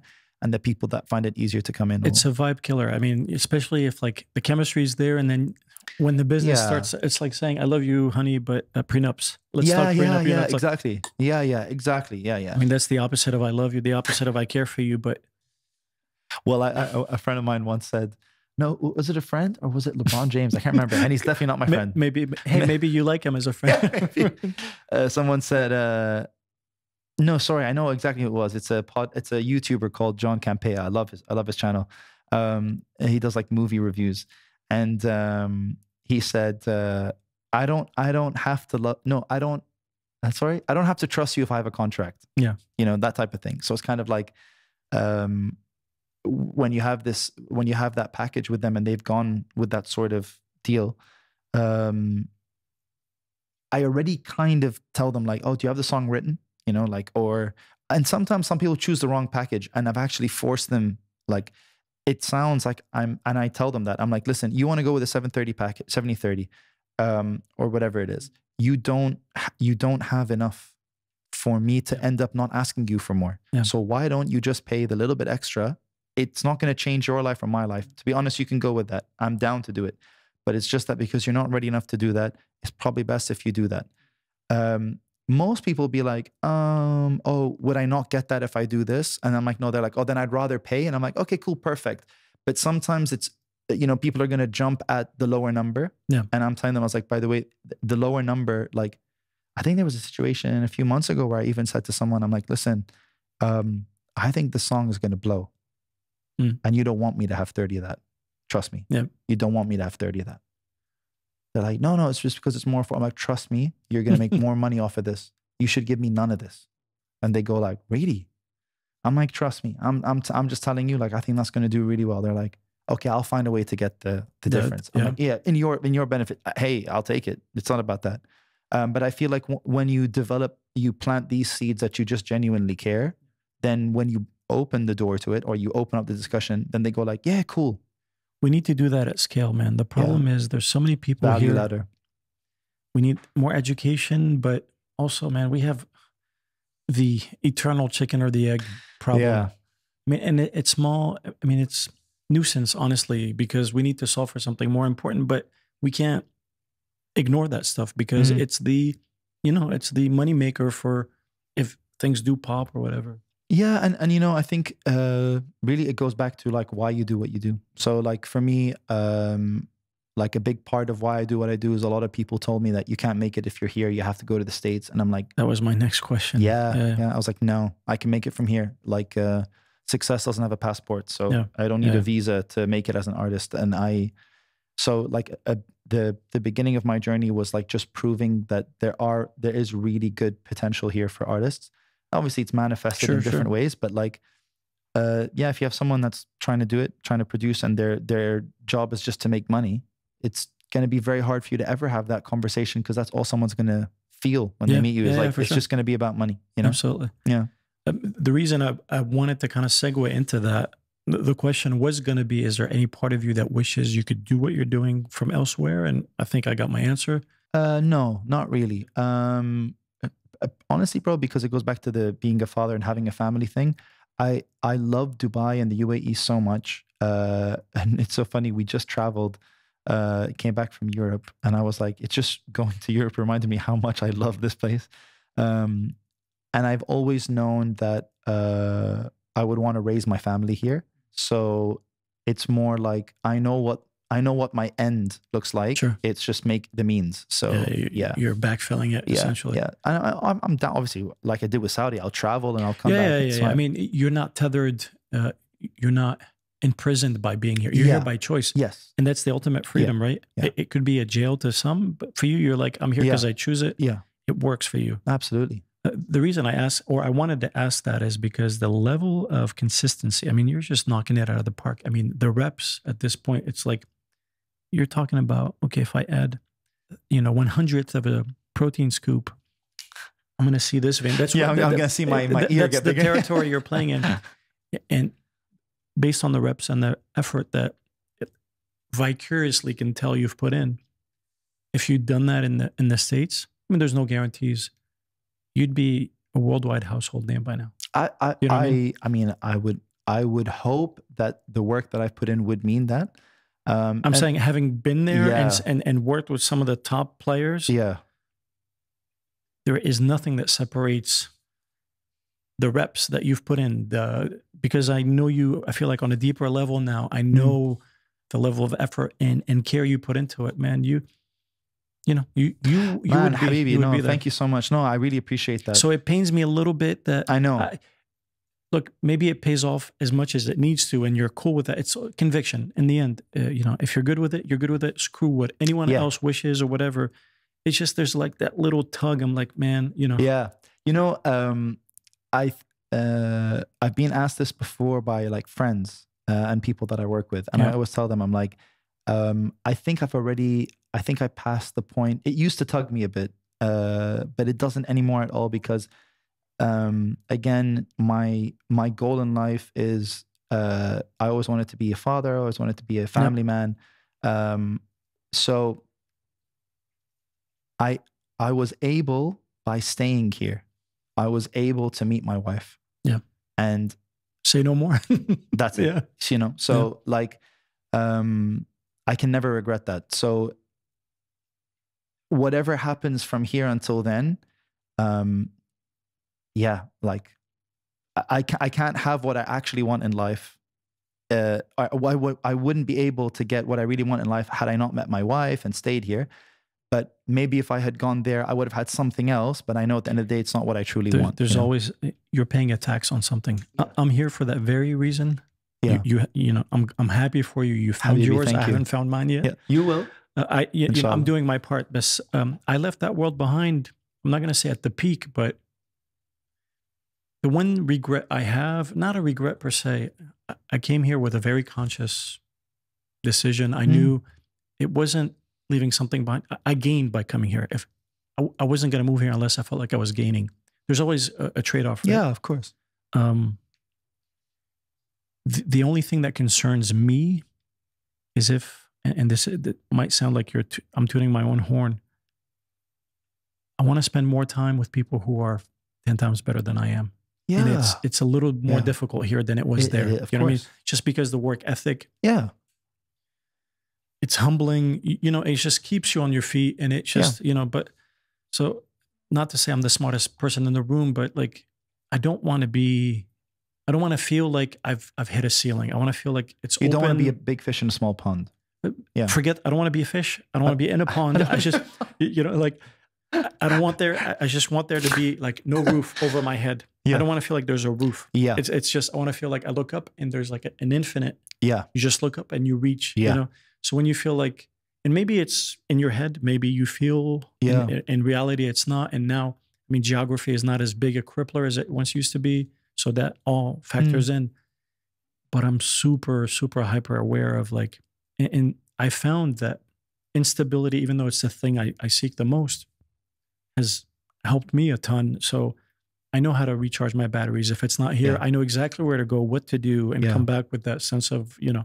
I mean, even meeting you this time, even just from like the way you open the door and I walk in, you definitely have a lot more of a serene, stable energy than the first time. Not that it's a good or a bad thing, but definitely that you feel like you've sort of integrated into your environment. You know, like an animal would move into a new wildlife, and it adjusts. It takes a hot minute. It takes a hot minute. Yeah. I mean, it's coming up on 4 years. We've been through a lot, obviously, globally, et cetera, on a personal level, a million things. So it's a good sign. And I trust your instinct, man. You're ultra sharp. You're one of the sharpest people. And, you know, we've only spent, you know, a handful of hours together, but I think you're someone that gets it. Therefore gets me on a level that would take other people years to understand. Yeah. So, I mean, I think we're connected in for sure. Ways, no, because we have a lot of parallels, and I think like your like the way that you see things, and I can understand like sometimes like when we're saying things in interviews, you're just like you'll be saying something live at the moment, and I can tell that like you're like, this is going to upset someone that I know because they think I'm talking about them, or I'm saying that I'm better than them, or whatever.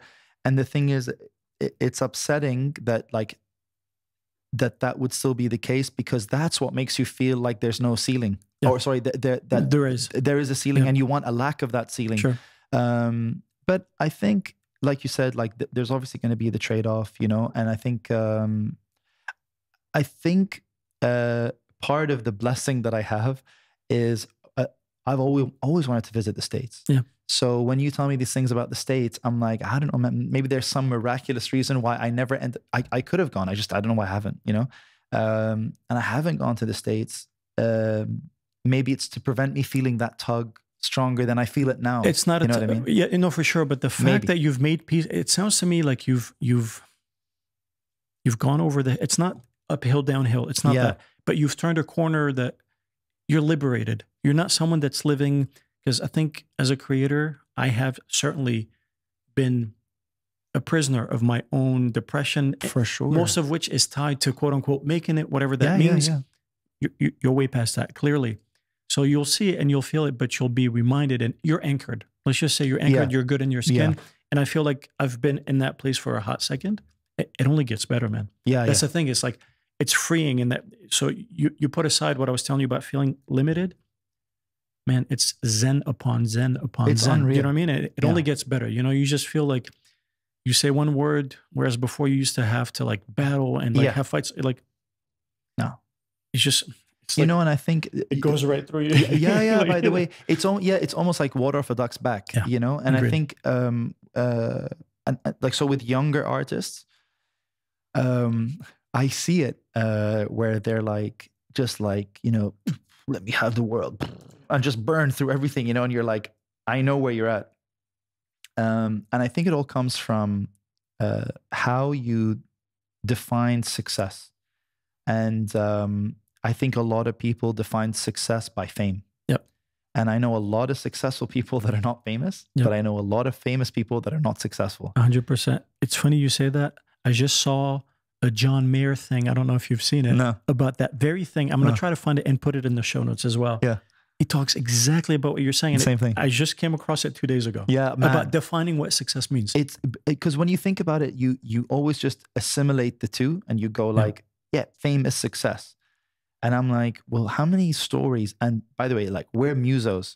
But if you ask someone like the average layman, like, do you think artists on labels make money? Like, no, labels fuck them over. So you're like, so it's a known thing, right? That people are like getting fucked over by labels. It's now in the psyche of everyone. So the baby is born with it. Like, you know? Exactly. And then it's so funny because then one of us, if we were like 10 years younger and we were in a band together, we'd be like, bro, a label wants to sign us. And if today we'd be like, man, they want to sign us, man. And then you're like, but you do know that it's the holy grail. Yeah, exactly. You know, so you're like, you put fame over success. And I think, and it's not that fame can be success, but I think for me, I told myself,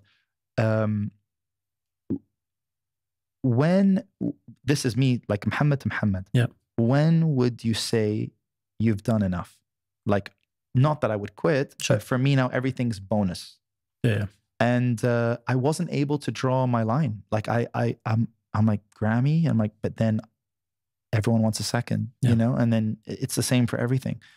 And then I'm like, I think giving, inshallah, if I ever have kids, giving my kids the same life that I had is the... Oh, that's the ultimate. Yeah. However, like, so then you work that backwards. Because you've already established what's most important to you and you build, you know, then you have your foundation. Yeah. Then you're like, how much do schools cost? Yeah. How much would this cost? Then you're like, okay, that's how much I have to make a year. Yeah. That means I would have to do this many songs. Now I have a target to make what I want to happen.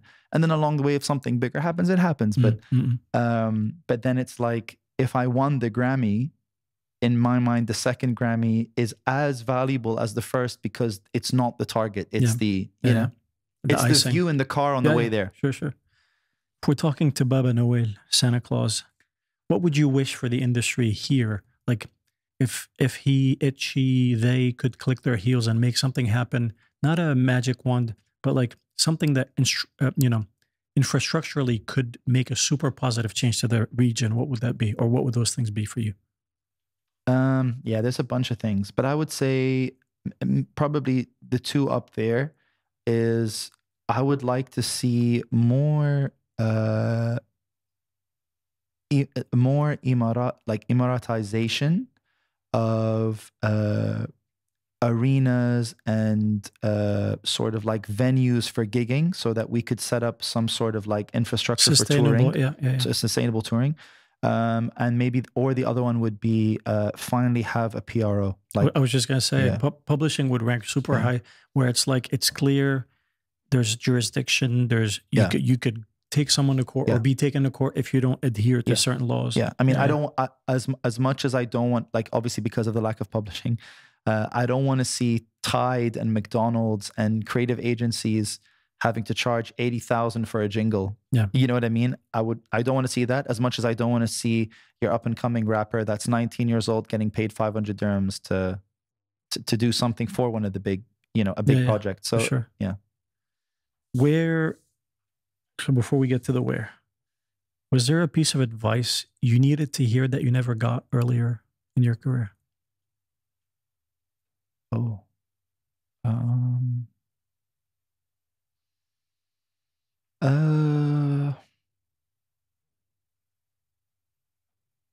maybe not. No, I don't think so. I think, no, I think, everything I've sort of like intuitively thought I needed to know, I learned the hard way or the right way, but I kind of intuitively knew it was coming. It's sort of like, I saw the sunset. You were at peace. Yeah. Or like, there are things that I wish I had known, obviously, but like when I'm remembering how I learned to know that I wish I had known it, that had a lesson by itself. Sure. So it would be at the expense of that if you got it. Sort of thing. Yeah. So I don't think so, but I think maybe one thing, probably this is the only one, is understanding that you do have to draw a line between when something is a product and when something is like passion. Sure. And balancing it. And I think sometimes, and the function each one serves. Yeah. And I think for maybe a little bit too long, there was like a middle phase where passion overtook like how important it was to have more of a business mind. And I think the struggle for me now is that I've made it a bit more business-y. Okay. How do I not let that overtake? You know what I mean? Sort of like the two angels on your shoulder, like, Do you self-correct for things like that? Yeah. I normally gauge it by the feedback, like, what people say. Yeah. Yeah, I think it's like how I'm telling you, I kind of see it happening. I can see that is going to be an issue moving forward. Point, I don't know when, but I could see that I'm going to have to learn some lesson about that. So maybe this interview might be the one for me to think about it. I don't know. It's all good. But yeah.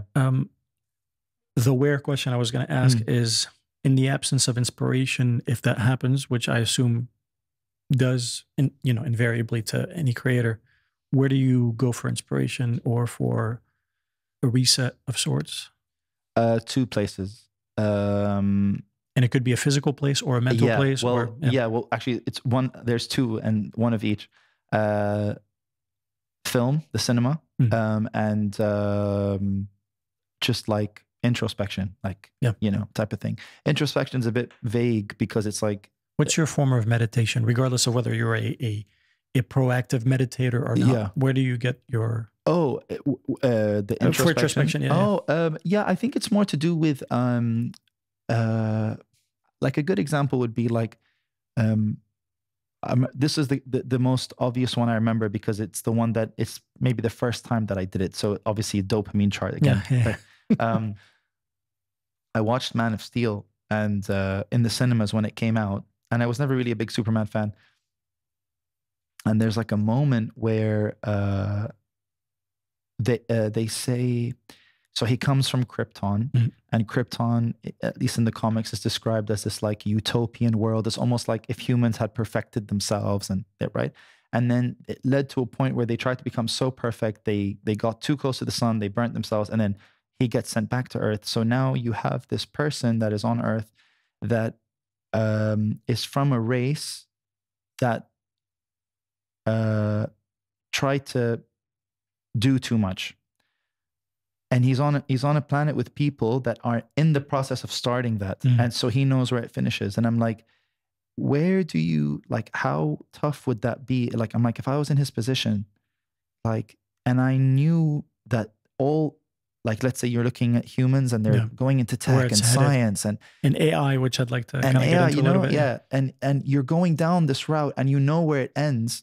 You're like, well, if I tell them I'm stripping them of the potential to not do that, But if I don't tell them, I'm helping them get towards their demise. And I'm like, it's such a like a paradox. Yeah. So me thinking about that, I was like, I just instantly came up with like 10 song ideas by that alone, you know. But so sometimes it'll come from film, but the introspection alone, it'll be like that idea of like not knowing what to do. Like I would just maybe 2 months later, I'm like, man, if I had like a kid and the kid says to me, blah, blah, blah, or blah, blah, blah, blah, what am I going to do? Yeah. So that's just by myself. But normally the times the themes would be inspired from stuff I've read or have seen, you know? I wish we could play Five for Fighting. Do you know the song? Perfect. It's the perfect. Like, that's so perfect. When you said that, I was yeah. Perfect. You were saying AI? Yeah. What's your relationship with AI as Rayan, the person, and Rayan, the producer? Are you leaning into it for things that it can facilitate? Worried, excited, neutral? I'm worried, but I'm also a bit pragmatic about it. So the way that I see it is like AI now. As it currently exists. Is I feel like if you're good at your job, you feed AI. You're going to be all right for a hot minute. Yeah. You feed AI. Yes. And if you're bad at your job, it needs you. Yeah. Yeah. And if you're bad at your job, you need AI. You know? Yeah. Because I feel like it's just going to rip off from the best and give you good results to the people that don't know how to do what they're doing. But I think where it's going is maybe like I'm pragmatic about how people are using it now. It's where it's going that's a bit scary. I know what's happening with SAG and with the movie industry as well. Yeah. That's a big issue. But like, I feel like it's there's way too many. I'm big on conspiracy theory, but like, yeah, I do a lot of research on it. But like, I love to hear that. Yeah, there's a lot. It's do you validate? Do you try to validate? Yeah, the thing that scares me shitless is confirmation bias. Yeah, no, of course. No, of course. I mean, you know, and it's so easy to fall into that trap. Yeah, like, oh, well, then that must be exactly. No, yeah, it's almost like if you're wrong about B, but you're wrong about A, you're right about everything, you know. But no, like what I'll do is like I'll do my own research. I'm just like maybe because of my scientific background, I'm like I can't just take what they're saying for what it is. Yeah. But I think where AI is going, it's either going to be that you remember the Y2K? Oh my God. Yeah. It's either going to be Y2K where it's like, by the way, there's no big deal, right? I was in DC, you know, like working in an event next to the White House. So you can only imagine the scrutiny. It was gonna, yeah, you're like waiting for like Independence Day to happen or something. You know? I performed that night. I forgot the lyrics to my own song. Oh my God. Because I'm working the event, but also opening the event. So I was like way in my head. So I remember it all too well. And it was just like all the provisions and the preparations. And if this happens, then that. Bro, I like, it's one of the most insignificant fears we've ever had. You know what I mean? Like, but it speaks to, you know, conspiracy or not, whether there's an agenda or not, Black Rock or not. Have you been following with the Black Rocks? I love that this stuff is kind of surfacing or, you know, coming. I do enjoy that there seems to be a level of transparency, although it could be a part of the design or whatever. Yeah. But I was worried, you know, fear-mongering is what media feeds off of, right? Yeah, of course. And I fell prey to that. I have... with AI, you mean? With just, I mean, obviously, this is as bad as it's going to get, and it can do this now. So right. In my mind, I'm like... Because I knew things were accelerating and the rate of change is just uncopable with it's anymore. not possible. I mean, it's just, you know, like, you know, smoke starts to come out of... Of course. But so, you know, you fall prey to that and it's all around you. And there's people that are benefiting regardless of by design or not, whatever, you know, there's a whole thing there. I have a really good friend that works at Google. He has a PhD in AI. I saw him over the summer when I went to LA. And I was trying to really, I'm like, this is someone, whose opinion I trust. I know he knows the field. He's neck deep in it. And he distilled it in a way that kind of made me breathe a bit in that so far, these language models, the GPTs and the BARD or whatever, they're language models. They're not, I mean, you know, he broke down how intelligence is measured. You know, it can't do logic well at all. You know, once I mean, he literally broke it down to the level of a third grader for me to understand it, because your brain just constantly goes, oh, if I can do this now, then oh shit, Yeah, of course. we're dead. Yeah. I have cancer. Whatever. You know, why do I feel? You know? Yeah, exactly. So I'm like, we're gonna be okay for I mean, it might get to a bad place. It might sentinels and all that stuff, but we're nowhere near that. And the media would have you think otherwise. Yeah, of course. In general, for me, it started as excitement. In general, again, and it goes back to the pensado thing, where embrace, accept, understand, and just roll with it. So I'm like, I'm going to choose excitement over fear. And then I thought about it, like, what am I worried about? You know, again, you go back to that finish line. It's the Zen thing again. Yeah. So that helped a lot. But when he explained it from a, you know, this is a real AI brainiac explaining just where we are and how off, you know, it helped me. Yeah, I mean, that's interesting. It's good that you're telling me that, because like sometimes, yeah, I even fall a bit susceptible to the fear mongering thing. It's like, it's also like if you're into conspiracy theories, then you kind of know that there's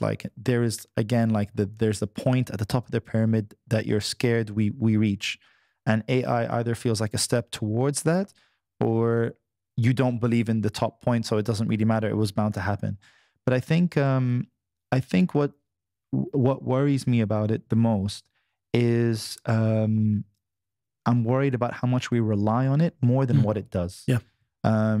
Like I've seen people like ask, which is not such a bad thing, I suppose, but like I've seen people ask ChatGPT something as if it's Google. Yeah. And I'm like, but I've done that myself. Yeah. And you know, and I think about it and I go like, that, like, you're not searching for information. It's like you're asking somebody. And I think there's like this, what's happening in the background is we are defining intelligence by saying that intelligence is the lack of being emotional. And the reason why we would trust ChatGPT and why we would trust Google is because it doesn't have the capacity to feel, so it can't be biased. So being biased is being emotional. But under the same premise, we also say that being emotional is being human. So it's almost like we're saying the less human you are, the smarter you are. And I think what's like, again, like, you know, if I'm thinking about the next generation, my kids, my grandkids, whatever it is, inshallah, like, how are they gonna, like, how am I going to teach them, like, you know, the beauty of wisdom? Like, you know, like, listen to Jiddo, or like, listen to your friend's dad. He's really wise. The guy you're talking about now, you're like, I trust him. He's a wise guy. He knows what's happening. That's what I'm afraid is going to go out the window. It's more that, like, he's a human, and I appreciate him because he could have the capacity to feel, but he chose not to. And by then, I mean, we're already limited now. You can only imagine how much more limited we'll be at some point, right? Yeah, exactly. And it's like, yeah, like, maybe this is just me, but if you came to me and you're like, listen, Bailouni, I want to tell you something about something that I know, and Salaha, like, oh, so it's worrying me, bas kaman 1, 2, 3, 4, 5. It's the emotion that you're telling me this that I take it seriously. If I hear it from an AI voice, I take it like, who's saying this? You know what I mean? But what worries me is that, yeah, people look at that, they hear that voice and they go, there's no bias connected to this. And I think what this opens up is a much bigger issue that I have, is that people take, I'm having a very big problem at the moment. This is like what I've been struggling with for like the last couple of months, is I'm having a problem understanding what the word modern means. And that's really where my issue is, because I kind of feel like no one has an actual definition of what being modern is. It's like, yeah, keeping up with the present times. And I'm like, but it's not really an objective. Like, some people are like, I don't like the iPhone 15. I prefer iPhone 12. It's like, well, you're not modern. And it's seen as a negative thing. Yeah. Every time I talk to someone, I think the only person that gave me a really beautiful answer is, you know, Sami Yusuf, the singer. Yeah. So we were having dinner, and he says to me, he's like, modernity is the lack of sacred. That's how it's measured. Yeah. So they go in opposites. Yeah. So the less sacred you are, it's just considered being more modern. And sacred being like when your mom, whatever, tells you like, oh, drink hot 7-Up when you're sick. Rituals and rituals and, you know, these little small things. But they are small things because we take them that they're a bit like basit because your mom told you that and your mom's not a scientist. Yeah. But really it stems from 1,000 years of people dying. You know what I mean? And that's what I'm worried we lose with AI. It's the beauty of the sacred is that we are human for a reason. I don't want us to just turn into this thing where it's like, yeah, well, you say that, bro, but the computer says, you know what I mean? Yeah. I feel like we could have an entire episode on that. Man. And ironically, this reminds me of kind of how we wrapped up the last podcast. What did we do? I forgot. We didn't do, but we were talking about Alex Jones on. Oh my goodness! on Joe of course. Rogan. Of course, with the impression. I remember. Yeah. And I was. Man, I still tell that story, and every time someone loads it up, they crack out laughing. Man, I was peeing my pants. Man. I mean, but it was the best time I had. So with that, I feel like this is like open source, open season. Yeah. Habibi, but I hope we don't wait like another 2 years before we do this. We can't. And we must. So tell whoever handles your booking, if this person reaches out, make sure you attach hot sauce next to it. Yes, right? Absolutely. We got to make that happen. No, we have to do that. I mean, I know I'm going to have to bring a medic or something for you.